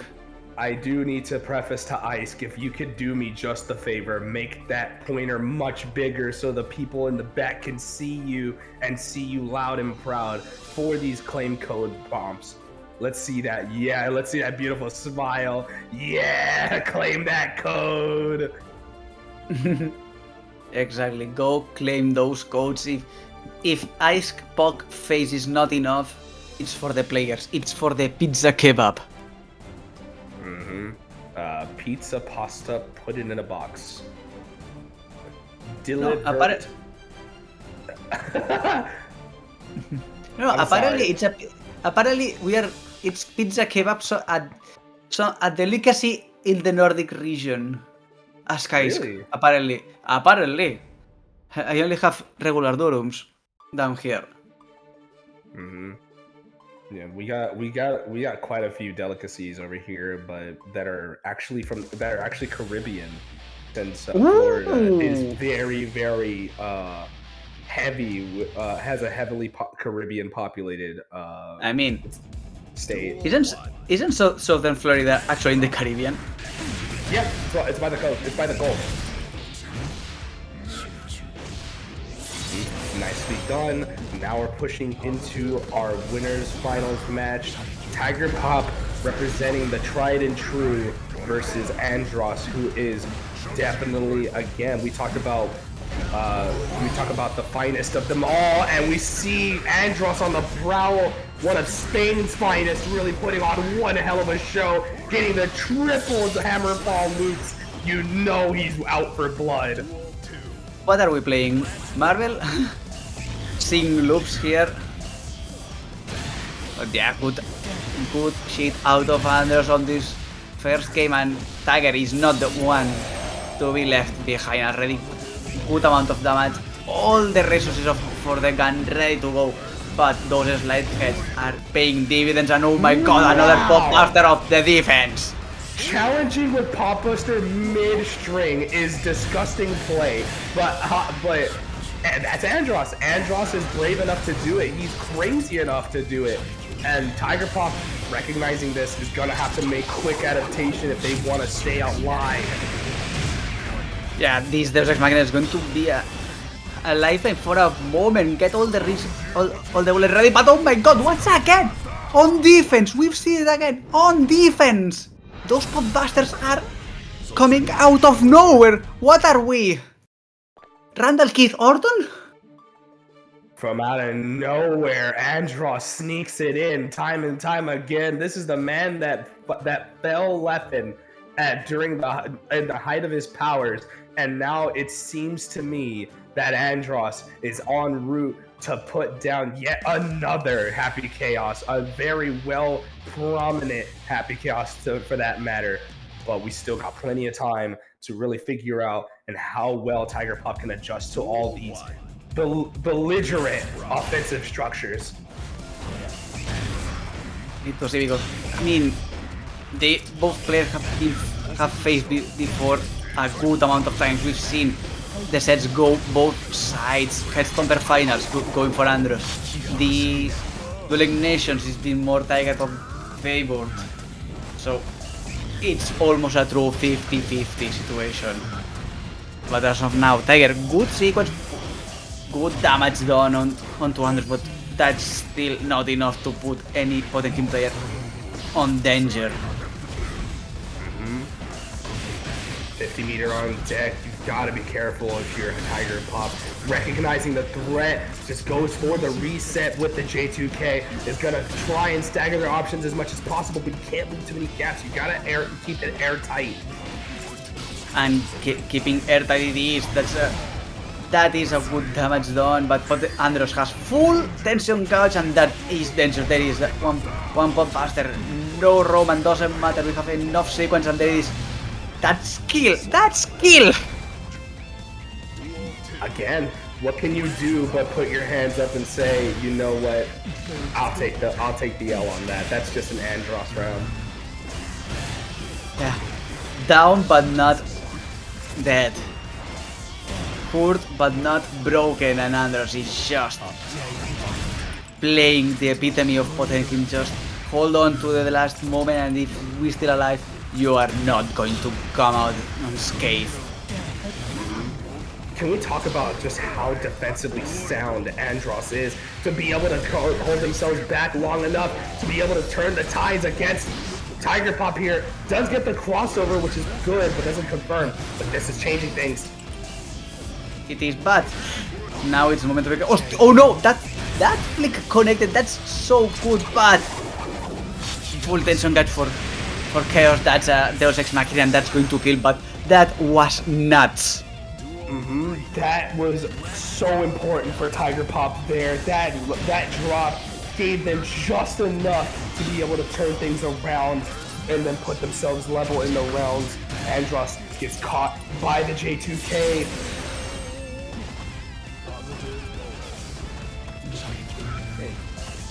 Ew. Andros, he's going to hit another Deus Ex Machina. That's really good chunk of damage and breaks the wall. That was close enough. That's not looking good this round. But there is boost still available, but no way to use that boost. No way. Gonna crush the guts as well. Very good on Tiger Pop's side, recognizing the threat of burst and the possibility of a turnaround in form. They canceled early and they were able to seal it away just in time, just before Andros could even get the idea of using it, and seals out game 2, putting themselves level with Andros. Kappa, we're seeing some very good games back and forth all the way. Oh man, let me tell you, EU is a region that never disappoints. I'll tell you that. Out of commentating NA and EU, I will tell you for sure, EU, it always packs a lot of surprises, and that is one of them. Just on his own offense says, screw it, I'm gonna do it again. And he does. Look at him. This is not respectful. This is disrespect on a level we have not seen in years. Oh my god. That's a disrespect that Tiger Pop himself managing to chat in between. That's a level in that, yeah, the game was nuts, and Andros is just cooking right now. Even Tiger Pop acknowledges that in chat. Yeah, I told ya. Dude, honestly, I would feel so pressed if I got killed like that in a round. I mean, that's the moment to say, okay, that happened. Can we just please go next? Can we just go to the next round? Like, Andros is a scary individual, and look at this. This is terrifying. This is almost one-sided, but again, this is a quality of player that normally is not seen being dominated in this fashion. So to see Andros playing this way is actually disgusting. It is an— oh my god. Andros! What is wrong with you? I am leaving all the screens for you. I can't scream right now. Kappa. No. I can't scream. It's 10:15, but I think you know the moments. But I think you are feeling the moments where I would like to go nuts. Please, go enjoy. I got you, fam. I got you. Last game for Andros to need to advance into Grand Finals winner's side. And let me tell you, this is not looking at all comfortable for Tiger Pop. They are having to pull out every player to come against one of the strongest Potemkins in the region. Yeah, and it seems like Tiger needs to pull every trick out of the bag. Even the last ditch pigeon, the last white pigeon needs to come out, needs to pull everything, no stops. This is a good start, getting that Deus Ex Machina positive bonus, all the bullets, resources are plenty for Tiger Pop.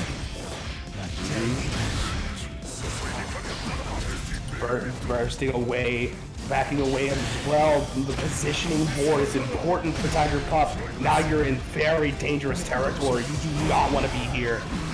No player wants to be in this position now. Andros, oh, the backdash was crucial, but that's Andros in a nutshell, just lethal. And now, okay, one round down for Tiger Pop, but still, you don't want to be in this position.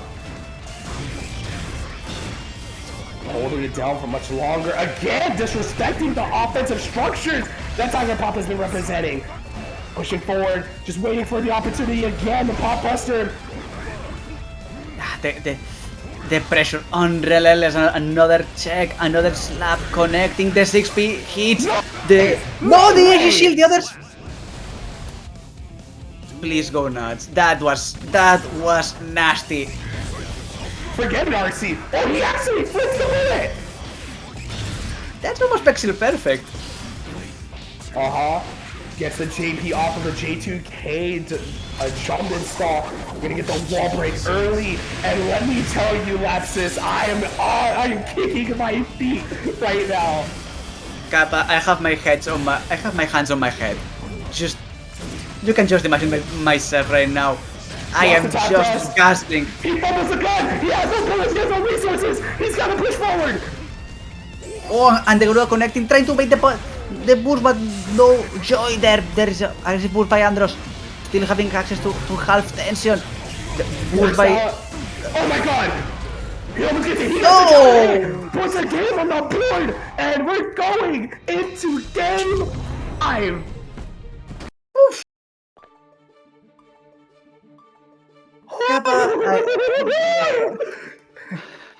Kappa, I think we are cooking very hard, and I think I'm going to start losing her at an alarming pace at this rate. How do you think I feel? I barely have my voice intact because I'm sick, but I'm going into this with a head full of steam and a heart full of passion. We're going into game 5, ladies and gentlemen.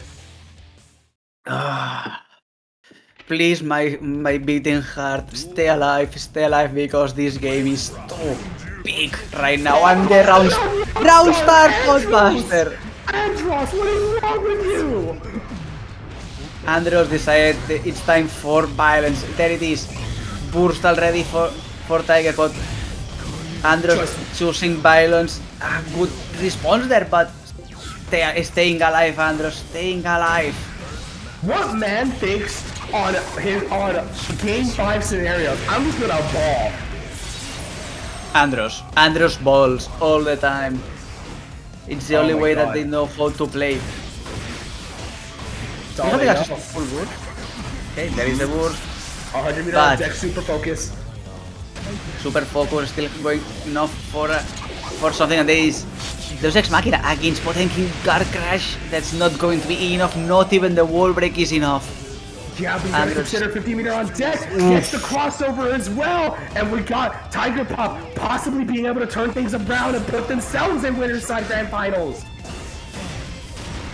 That's a lofty position for Tiger Pop. Gets the grab and the cross up also.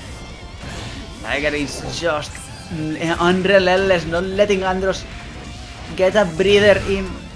Nothing, just ruthless aggression. Lapsus, mix up after mix up after mix up, and Tiger Pop has gotten down to the last 15. Gonna put him back into grapple range, but got him out of the corner on accident. What a situation there is the Buster. Enough bar to go for, and that's going to be it. That's going to be it. We're going to double Luigi. Kappa double Luigi. Game 5, last round, anything goes. Blood in the water. Both these players want this grand final slot so bad, and I honestly can't blame them. Tiger Pop is right there. Forces the burst down, gonna keep the positioning advantage. BRC to go for the mix, Andros blocks. Oh, 6 hit tackle. It's going to be same side, and there is the Potbuster. That's huge for Andros. The aerial approach, no, good defense on Tiger, jumping the Garuda. And now Andros gets the boost and immediately spends it. 3 bullets for Tiger. Those are not enough. Counter hit! It's enough, it is! He gets the necessary hit from a misstep from Tiger Pop's gameplay and is able to get that last round situation. Now they got themselves a grand final slot, and they can do so and take a nice, steady break. We got Pot in grand finals.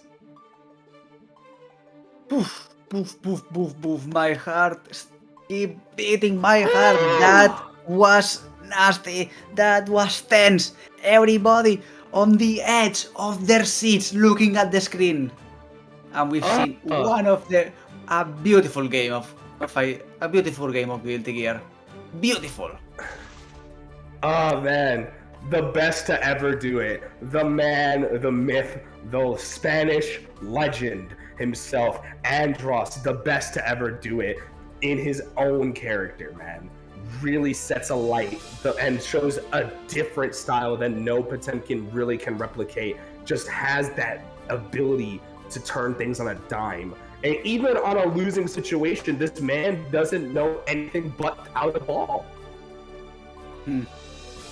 There are moments, I am sorry audience, but there are moments that my vocabulary gets stretched too thin, and I have to admit it is one of those. The Oxford Dictionary doesn't have enough adjectives to describe this. We need new ones. We do. However, the job is not finished. No.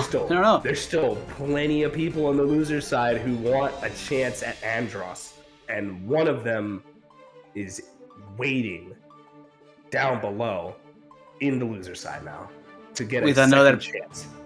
With another Potemkin. PataChu versus Crillou, the French affair. Jason Thomas, unfortunately, not going to be able to get that run back as they are out of the bracket, but we do have one last bastion to possibly do it. Tiger Pop is a winner of this series, but so is PataChu, and we've got three real contenders for grand finals right now. PataChu, Crillou, and Tiger Pop. And in the meantime, they are just throwing jabs. They are throwing jabs on the stream match chat. And if my translation is correct, we are due for a very special thing if we reach game 5. I am not going to spoil anything. Early going, aggressive round start from Crillou.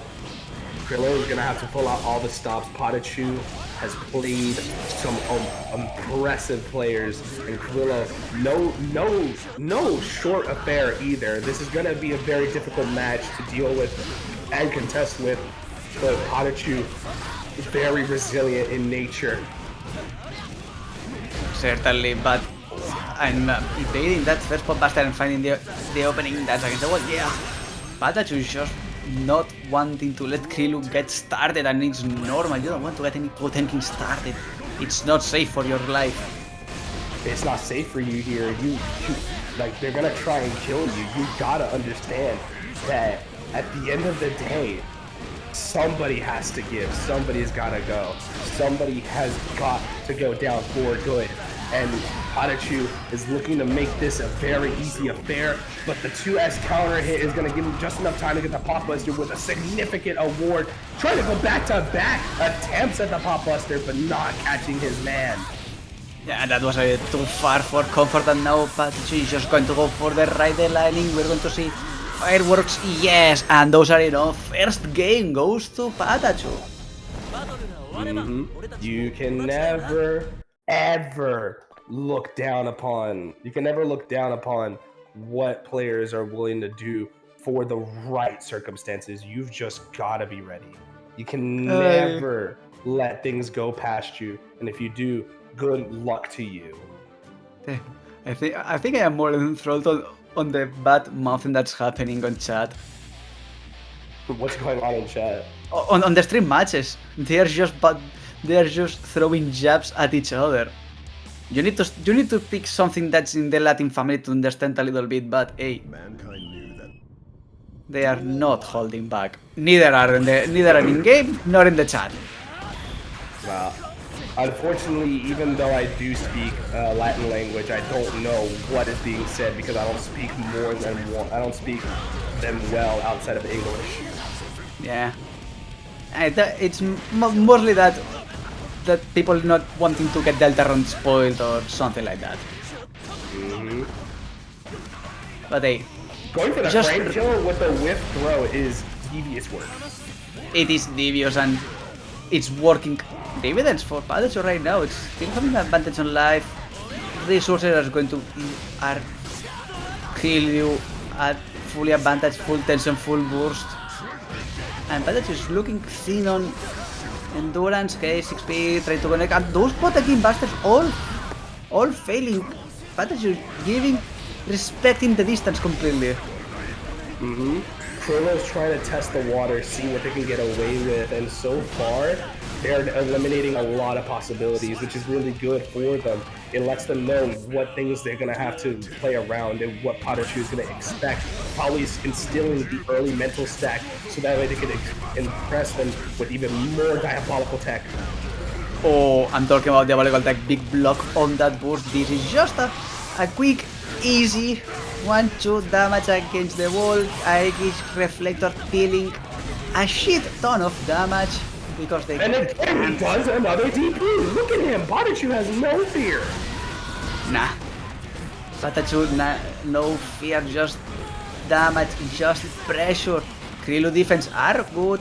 They are holding on beautifully, but oof, that cross up is that is nasty, Kappa. That's very nasty.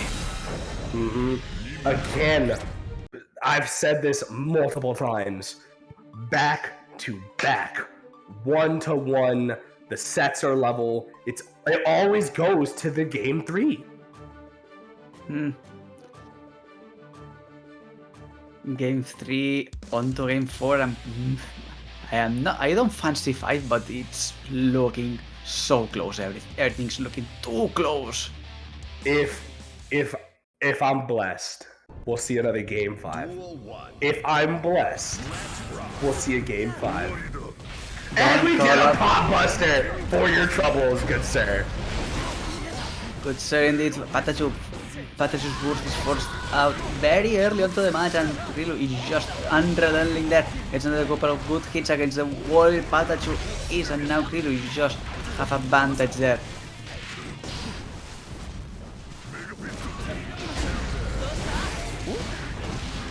Good sequence there. PataChu gonna put Crillou onto the corner. There is the wall, and there is the Tyrant Barrel sweet spot. No, not the sweet spot, but still fair amount of damage.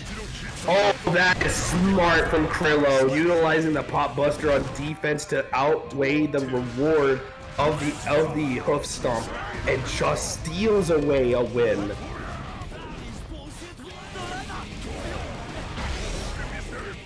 Nice backdash to avoid the Blue Wild Assault. And again, nice backdashes from both sides to avoid each other's respective resources games. Yeah, that backdash game is truly on point, and now PataChu is the one that has more advantage, more momentum, but Crillou finds the opening. That's a good chunk of damage. Full coast to coast against the wall. PataChu, good job there on defense. Has to hold down. They cannot afford to lose this part. BRC's out, goes to the opposite side, and takes away the corner. Gonna cash it all out for this wall break. The positive bonus is gonna help them anyway, so better to get the knockdown while you can. That was a grab that was evaded. PataChu is going to build that half bar of tension burst. Crillou has boost. Let's see if they're going to spend it. No boost. Therefore, PataChu is going to kill. Crillou is saving it for later, and PataChu, that was very heroic. But are you going to get burst back in time? That's a really good question. Yeah, they had to gamble it all for this. They sealed out the burst, but I don't know if that would have been ideal. But anyways, it's great news for PataChu, but for Crillou, they have a lifeline. There is a lifeline. PataChu is the one that's going to get the first potential build up and finds the opening. That's some damage, but no endurance to continue the sequence. There is that only one sequence. Oh, counter hit there. Air to air, both of them go for the attempted throw, but PataChu wins out. Oh, he wire sees just in time to avoid the reset point. Oh, the overhead disconnecting. When are we going to see the burst now? Down low in life, but it doesn't matter. Okay, 6p into the hit knuckle. That's the knockdown onto the corner. But PataChu still having that DP is huge, but doesn't matter. Just jump it, and that's enough. PataChu 2-1. For sure. And PataChu, after the failed attempt at the Buster, is able to punish Crillou for trying their luck. A little bit too apprehensive and a little bit of a gamble, but they unfortunately failed, not having enough in the reserves. And even if they did, PataChu had a full stamina bar to work with. Now it's down to game 4. PataChu needs one more to advance into the losers finals, where they fight their opponent who they sent down in the first place. Oh no, that sends them down. Yes, on another tragic game 5. These series are going long. We are loving it, but now Crillou is trying to make this one short. Good amount of damage already done onto PataChu. That DP is going to save him a couple amount of troubles, but still, damage is done. Great throw off of the hammer fall, recognizing the distance, goes for the run up into the throw. PataChu is doing everything in their power. Again, double backdash. Crillou is being a little bit greedy with these attempts. A little bit is probably a misunderstanding. Crillou is greedy on those attempts, trying to catch PataChu, but this is like the third time already on this whole series that PataChu just kept backdashing, respecting those Carapon busters.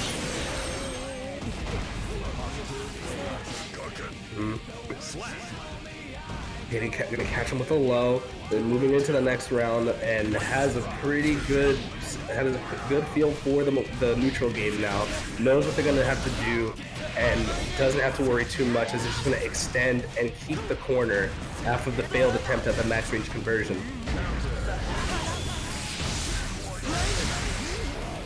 Damage lapses. Yeah, Kappa, I've seen that. That's a good punish on that Adventurous. Ooh! But the Adventure pays off, and Crillou is fine with the damage. Suddenly drops that, and now PataChu prime position to get the round under series and go into the losers finals. That's a good chunk of damage, and the good chunk of damage is enough. Kappa, that is enough.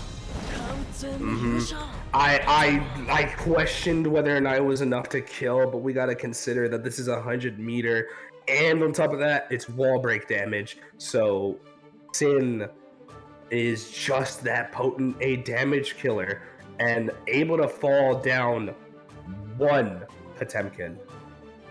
They went to game 5 with Tiger Pop. Can they replicate that same success in the loser side? I need a banana. I had a good couple of grapes before, and I'm going to need. Well, I still need to eat, to be fair, but hey. I agree on you. I agree on Kappa's end. You need some more energy for this top 8. It's looking kind of nuts. So now, Tiger versus PataChu. This is the SaltyEU Classic. And I don't think anybody will disagree with me. Both players have faced each other on finals, grand finals, or similar for a long time. They've been dominating the scene, ruling it with an iron fist until a certain Potemkin appeared. And now we see them once again.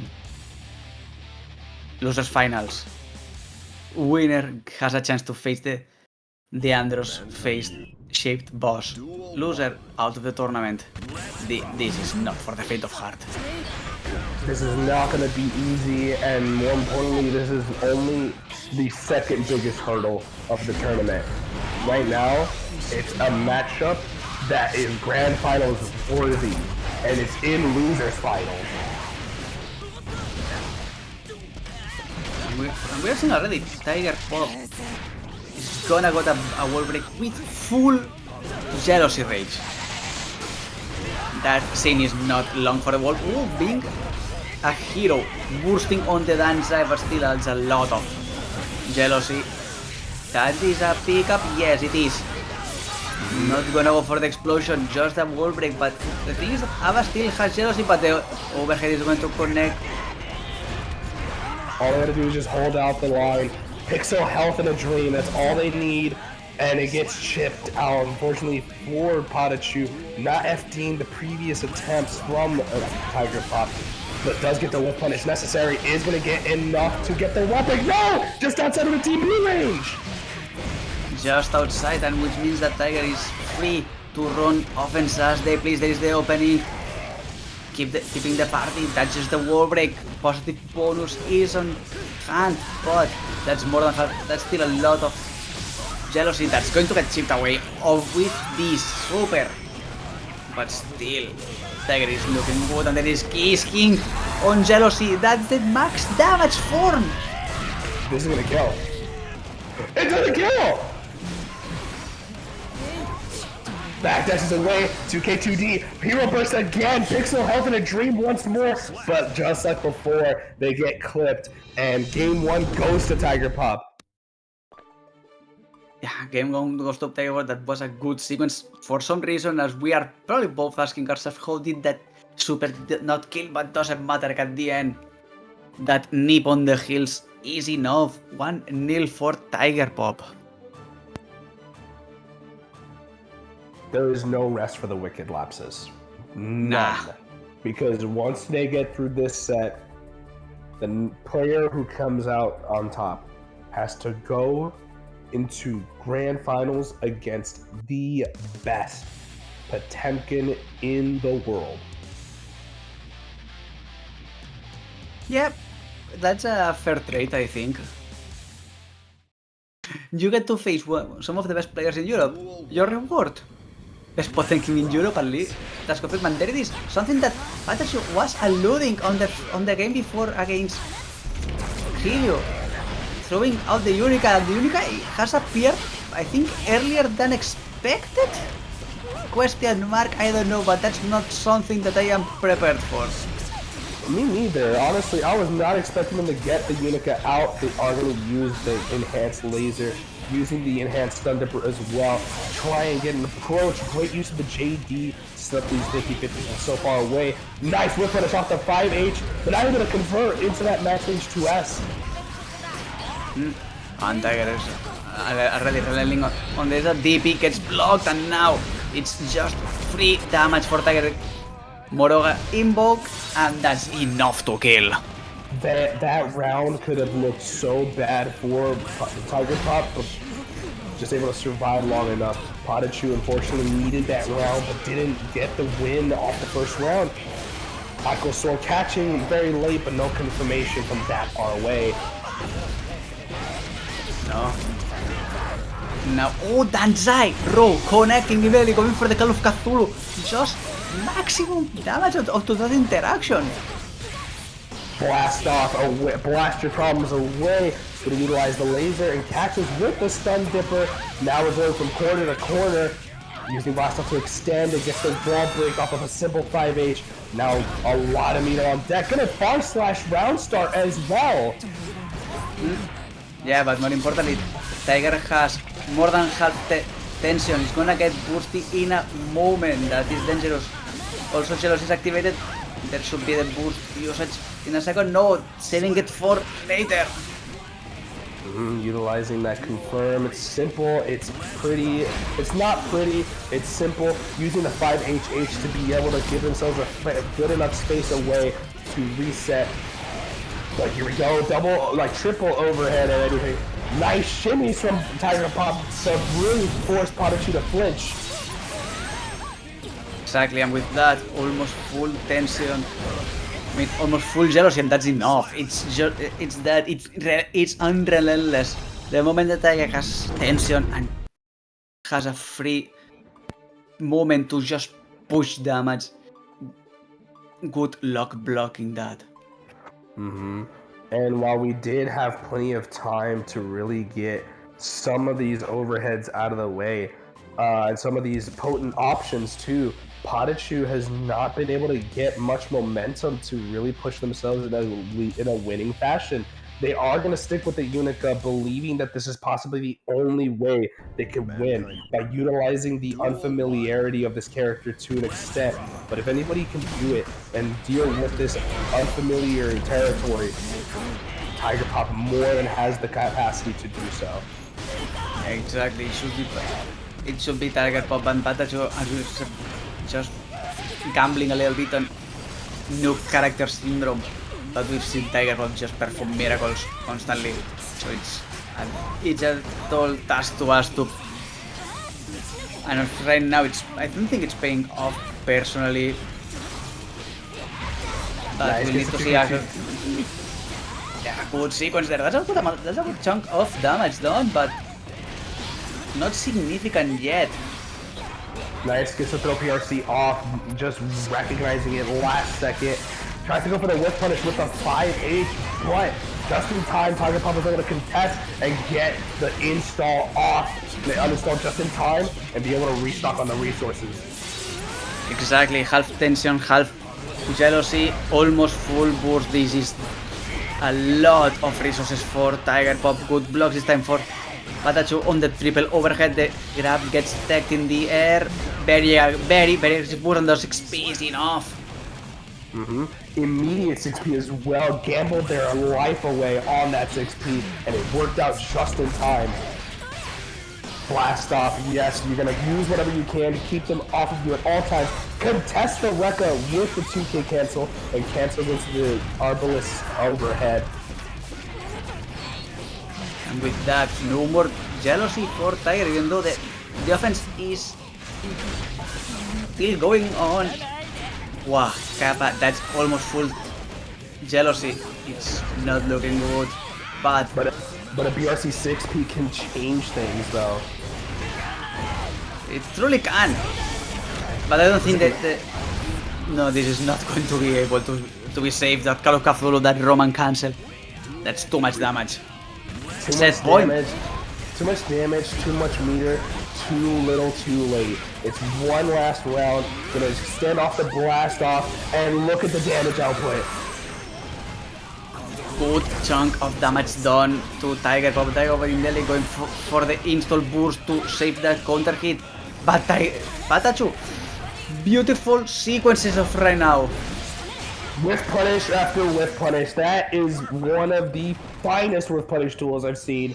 Despite the recovery, it is a great anti-air tool, and PataChu has been utilizing it to great effect, catching Tiger Pop in these very awkward positions and able to at least give themselves a second lease on life to at least take a game. And game has been taken. 2-1, Tiger Pop still in a commanding position, still having a couple of games of wiggle, of breather room. But Tiger should probably start to think of, I need to close this ASAP. There is still Andros left to battle. Michael trying to use the Michael sword to whiff punish, utilizing /2S to be able to consistently reset. Getting caught by the delayed Rekka low. Gonna utilize whatever they can, get us restocked on all these resources as much as they can, and this is a convincing amount of offense to really get things going. But Stun Dipper catches again. Gun Dipper, if you will. Oh, but beautiful DP there. Call of Cthulhu, that's going to be a full counter hit there. And Tiger just gonna go for relentless pressure. Duel 2. Tiger Pop once again, set point. And this time, 2 life of advantage. Oh, blocking the DP. Yeah, big counter hit there. Against the wall. Call of Cthulhu instead of the unstall going for the key skill. Just pro damage for Tiger Pop. Oh no, TG to kill.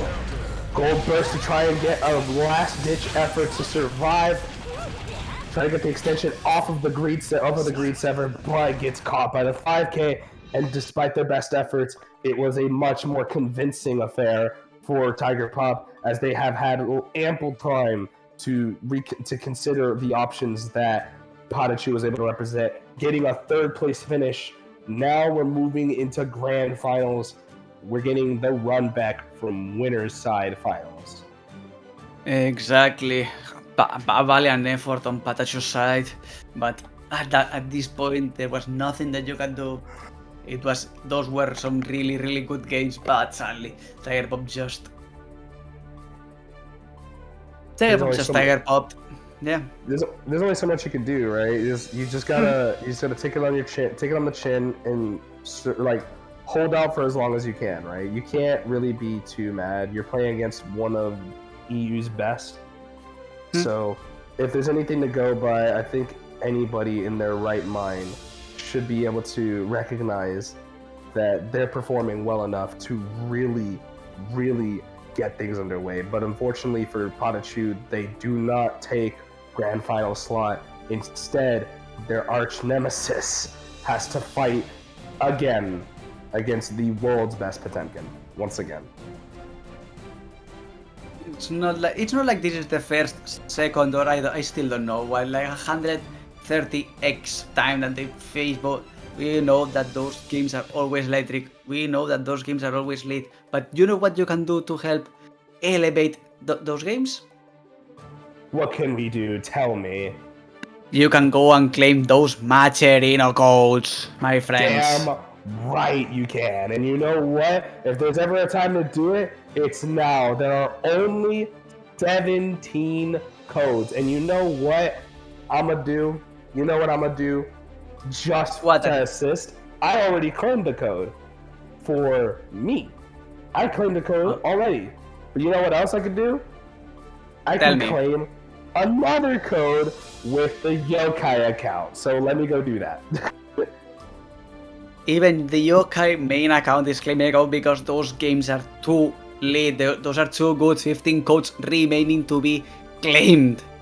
And if you feel that you want to go above and beyond, you can always contribute out of your own pocket.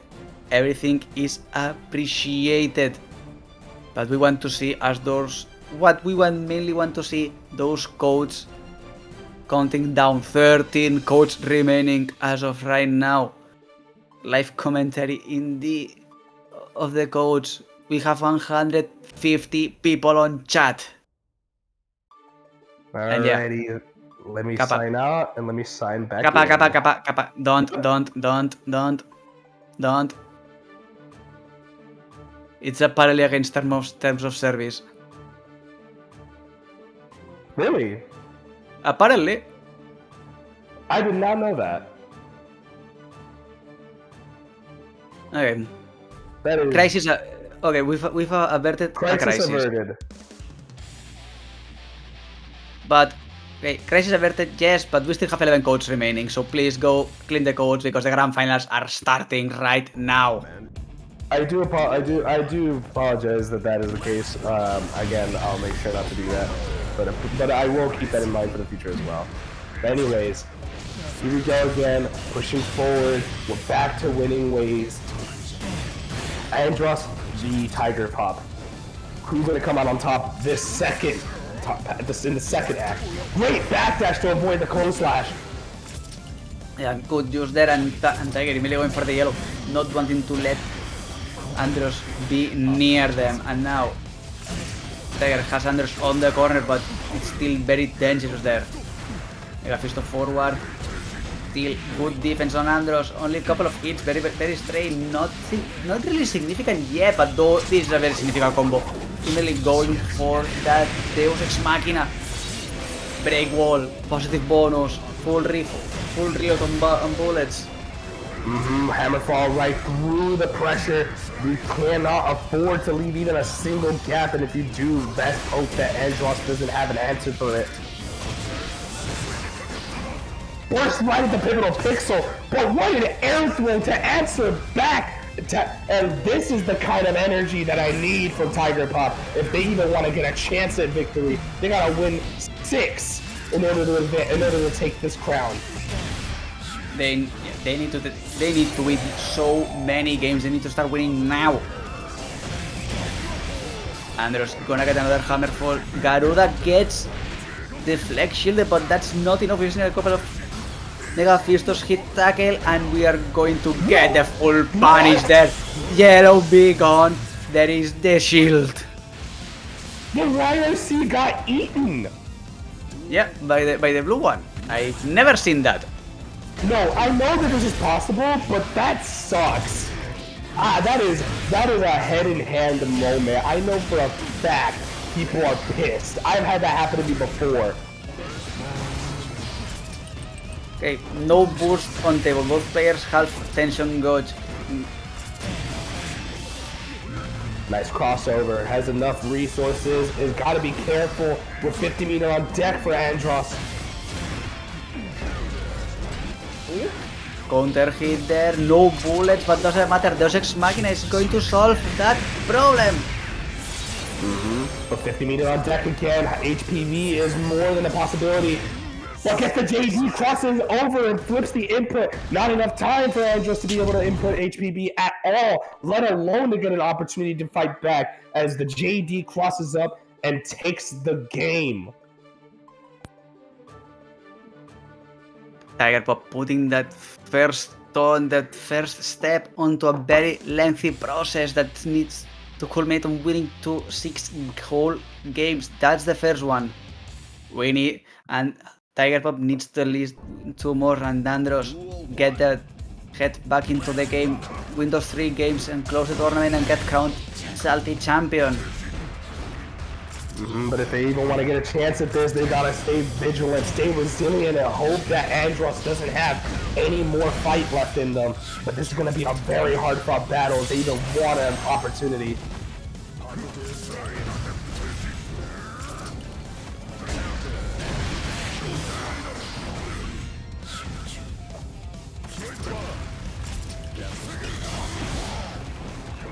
Okay. Garuda connecting, forcing the burst, and that's no, that's not a punish, but still doesn't matter. That's very Andros' favor, and that install is not good for Tiger. That's just a beach ball getting kicked back and forth onto the wall. He is getting bounced around like a volleyball. He was playing handball with him. I don't know if you ever played Jungle Ball? Jungle Ball? Nope. I played a couple of ball games, but not that one. Long story short, I'll explain it to you in a second as we see a lot of violence on display. Great backdash to avoid the slide head, just staying out of the pivotal range and still staying within punishing range to basically punish all of Andros' approaches. Yeah, Typho just doing the Goomba Stomp there, unrelenting, not letting Andros even breathe. That's a beautiful pressure. Very clean, very simple, but very effective. Tiger Pop has got so much riding on this and so much pushing forward, but they've got to stay on their toes. The Pop Buster isn't coming. Instead, we're going to go cash out all the way. Look at the damage output. My God, he's bleeding. Oh God, that's a lot of damage. That's more than Half-Life out of a single combo. Oh my God, the Pop Buster almost reached the Fast Slash. Like, Tiger Pop is almost at death's door. They need one opportunity to survive, but the back throw, reacting to the throw, Andros takes a game back. Now it's level. Level it is, and we are, and if we can take these both past games as the measuring stick, we're going to have a very, very, very nasty grand finals. Oh, you better believe, and I am more than excited to see how far these two titans can clash and how long their stamina can last, because this is a war of attrition. I agree on that. This is a complete war of attrition, especially on Tiger's side. Tiger needs to win those 5 games to be crowned. Duel 1. Anders only needs 2. Anders can go nuts, and if they see that the results are not going their way, okay, now time to start pulling back a little bit. But Tiger has no choice, and Tiger needs to go full. And we are seeing it already. Good trades and immediate going for the Desert Magna. Get the resources back, get the knockdown, get the positive. Don't let Andros breathe. Yeah, but unfortunately, this cash is not helping things. Meter on deck for both these players. Andros again, waiting for the YRC. You might just die for this. Fortunately, though, they're far away enough that they don't have enough meter. Oh my god, he almost died! Almost died, which means that Tiger is playing on the pixel, and just the slaps are going to be enough. Another game point for Andros that's just showing better gameplay, not letting Tiger do us there, please. First of all, stop making fun of my mic. I don't have all my equipment here. I'm basically moving into Florida. I've been here for like less than 5 days. Hop off it, please. I'll get my crispy mic soon up. You've heard my luscious voice before. Haters, I swear. Call your like Florida mic. I mean, I think it's better for Florida Mike than Florida Man. So basically. But speaking of the man with the plan, Happy Chaos being the character who's best known for that, Tiger Pop, however, they need to keep this momentum. They forced the burst out. Andros definitely ready to walk them down and take this game with gusto. Catches the backdash, has just enough. No way. No, that drop. I still don't know how that Giganter Kai drop Tiger, but doesn't matter because Tiger right now is trying to go ham, has access to like 1 bullet, full tension, full concentration, half burst. Tension is getting built up, but it's not a situation, but it's doable for Tiger. Andros is going to get access to boost, but no, this is doable for the Flexus. The defense is still very good. Tension gauge is ready for Andros, but there is the back throw, and Tiger gets it.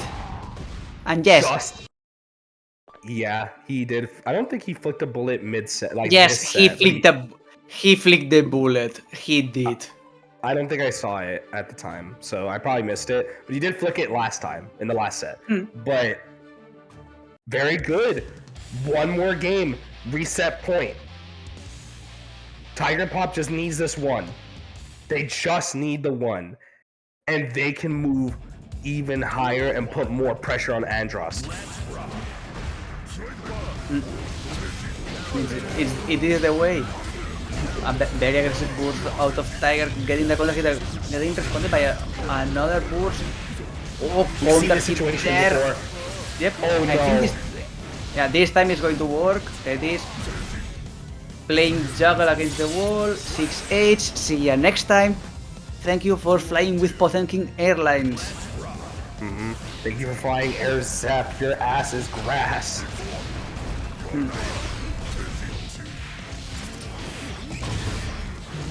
Okay, but now Tiger.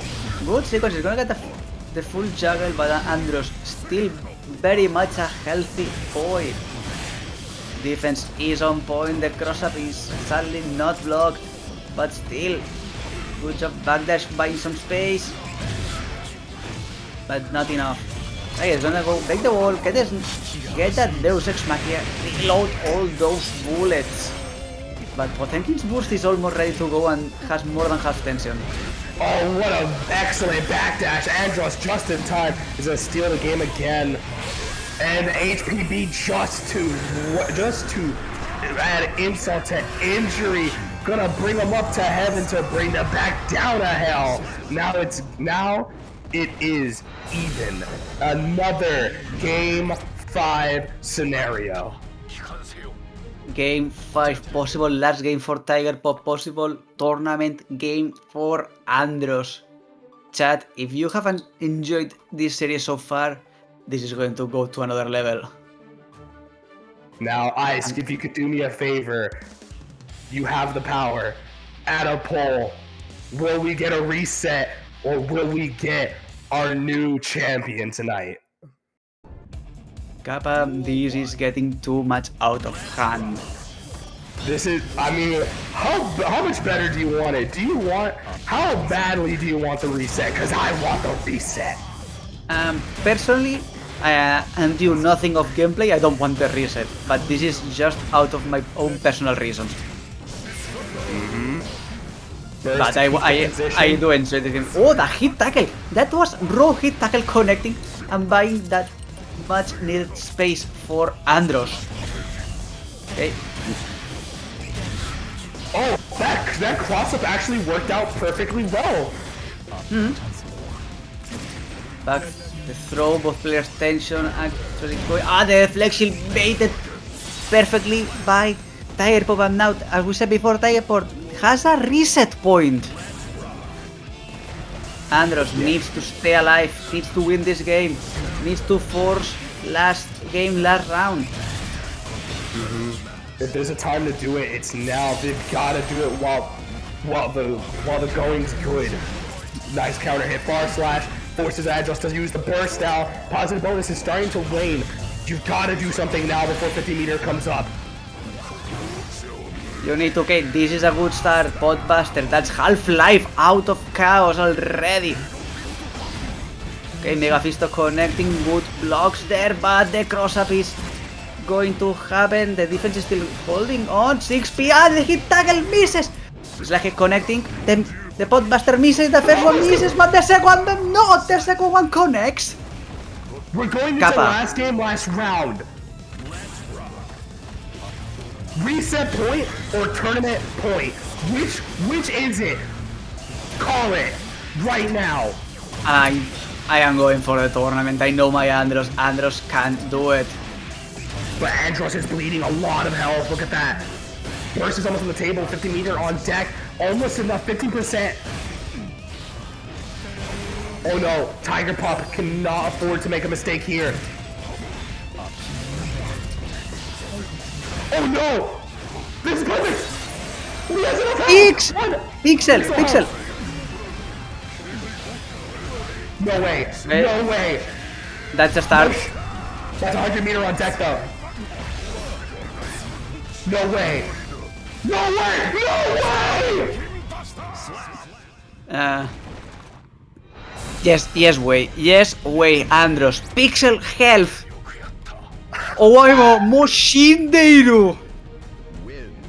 Oh my god! Andros is an absolute villain on a pixel of health. Stole the whole thing. What an absolute menace. But this time around, we congratulate and crown this week's SaltyEU champion, Andros. My man, that is a fucking good finals. Wait, Deck bet your hair? No way. Wait, no way. Did you wait to shave your head? No way you did. No shot, right? It's true? There's no shot. Oh my god. Oh, Deck. Oh no, Deck. Oh, my. Good luck with that. I'm shaving my soul. Yeah. Have fun. Oh, what a tournament! What an absolute thrill ride! I cannot be any more thrilled.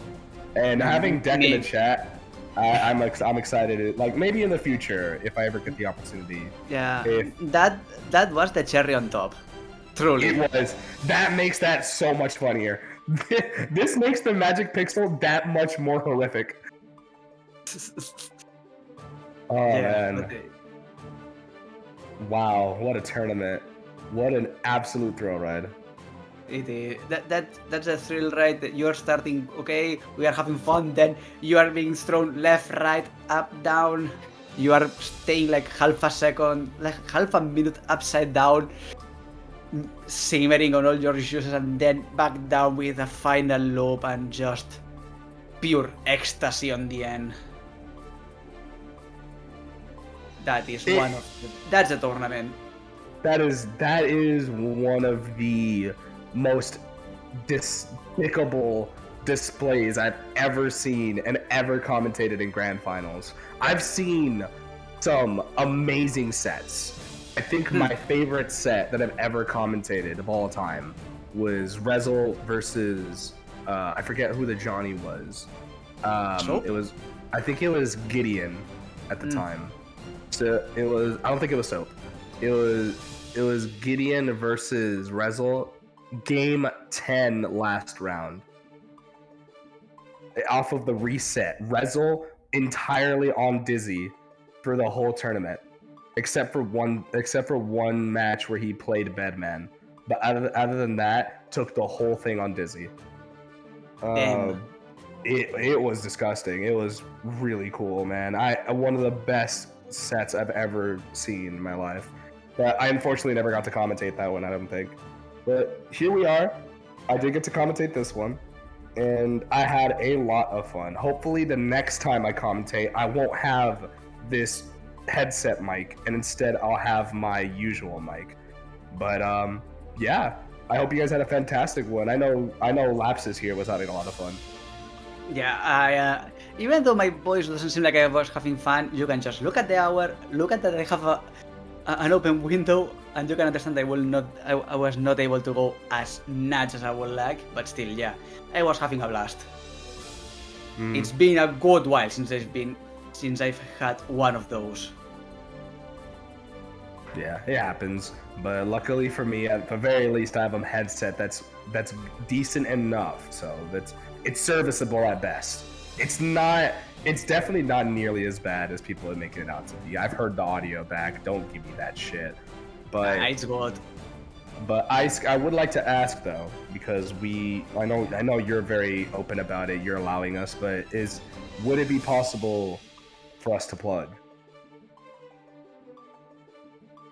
Yep, you can. That's the time right now. That's what you're supposed to do. All right, Lapsus, you got anything you want to say to the people? I would like to plug mainly that my socials are there at CatLapsus on Twitter, and next week, just after St. John's, with my team at Rankings, we are going to be doing a tournament style bracket on Thursday, so be there. I am going to be casting, so I'm going to be reposting all the links necessary. Be there. It's going to be fun. It's going to be mainly the Spanish community. It's going to be all cast in Spanish, but either way, I will also encourage you to join. It's going to be nice. Yeah, I'd imagine it'd be really fun, like for you, like commentating your own events like that. I feel the same way. But yeah, if I'm given the opportunity, let me tell you right now, YoKai has big plans for the future. And I know I talk about it every week, but let me tell you, big plans are ahead. We are not only hosting yet another round of Misfit Brawl, which is our NA series, as well as Howling Hostility, which is our EMEA series. We're expanding our tournament schedule. And the first name on the list for our North American division, if you want to see any besides just Guilty Gear, we're gonna bring Grand Blue into the mix. Registration for North America's Grand Blue tournament, Spirits in the Skies, will be on Thursday at 7 p.m. EST. If you are looking to compete and you know friends who are in the NA side of things who want to compete in Grand Blue, come visit us at YoKai's Discord. We are more than willing to house more games, as we are planning to also do Street Fighter 6 and Uni 2 in the future. But for now, we have Howling Hostility, Misfit Brawl on Tuesdays, and then we have Thursdays, which will be bi-weekly, Spirits in the Skies. So if you guys do want to keep up with what we do, keep up with our players, keep up with the community, and keep up with our artists, yes, our creatives, commissions are open. If you join YoKai, you can officially commission our creatives, our artists, our modders, our Blender artists, as well as our editors. So if you're looking for any of that, oh, and just to mention graphics designers, if you're looking for any of that stuff and you want some banners or want some art, come over to YoKai. We have quite a lot. Anyways, though, that's been me. Thank you so much, Ice, for having me, and thank you, Lapsus, for joining me on this chaos tonight. You're welcome. You know that if we need chaos, I can always join for that. I am For down. sure. But I think it's about time we wrap things up. So again, thank you all for joining us for SaltyEU for yet another week. Take care of yourselves. Remember that is that IGM? IGM Summer Showdown is available. Do register. And again, thank you all for coming through. Thank you for the competitors who have entered tonight, put on a great show. And thank you to the chatters and the viewers and the fans who pull up every week, who claim the codes and show support. You guys have been lovely. This has been Sir Kappa and Lapsus on the mic. Thank you to SaltyEU for running yet another great event. We'll see you guys next time in the next SaltyEU. See ya.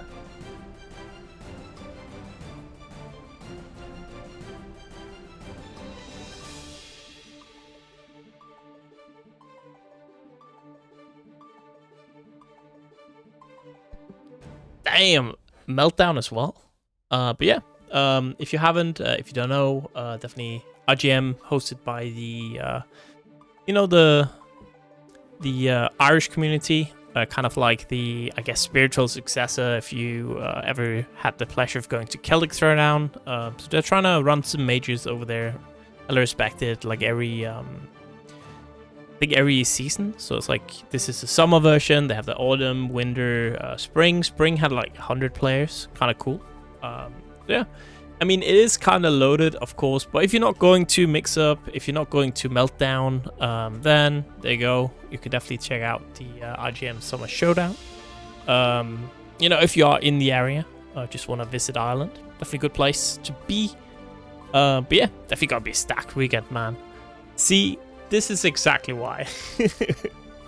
Well, sometimes you just can't choose your dates, I guess. It's random plug for something that's unrelated, but we do have a TO Discord where we organize dates for everything. It's a very good idea to be in there or to talk to other TOs, because it's like shitty for every event, right? When it's like overlapping no matter what. So yeah, always, again, we do online stuff, but as you maybe have seen from Headstone and stuff like that, offline is just, a different beast. Online's cool, but offline, man, is so good. So no matter what, if you're going to mix up, meltdown, IGM, everything's freaking good, man. Just make sure you go offline. Again, online's good, but offline is the actual real deal. So all right, but here we go. Top 8. Go to Andros, making it yet again. Hell yeah. Entire Bolt Tabate outside of Andros. I think we are going to take a trip over to Flashno. As usual, if you don't know, by the way, we do have a YouTube channel. Just today, last week's SaltyEU Strive tournament was uploaded there. So give it like a week at most, and we will have this one uploaded as well. We're going to take a trip, as I said, to Flashno, so make sure you say hi. One of the goats of the French community. One of the people helping to run NSxC. You see kind of like the team on Crillou helping out some of the French players. Definitely a huge shout out. Doing a lot of events as well. Yeah. Hope you all have a good Monday, good Tuesday. We'll be back tomorrow with some Xrd. Peace out.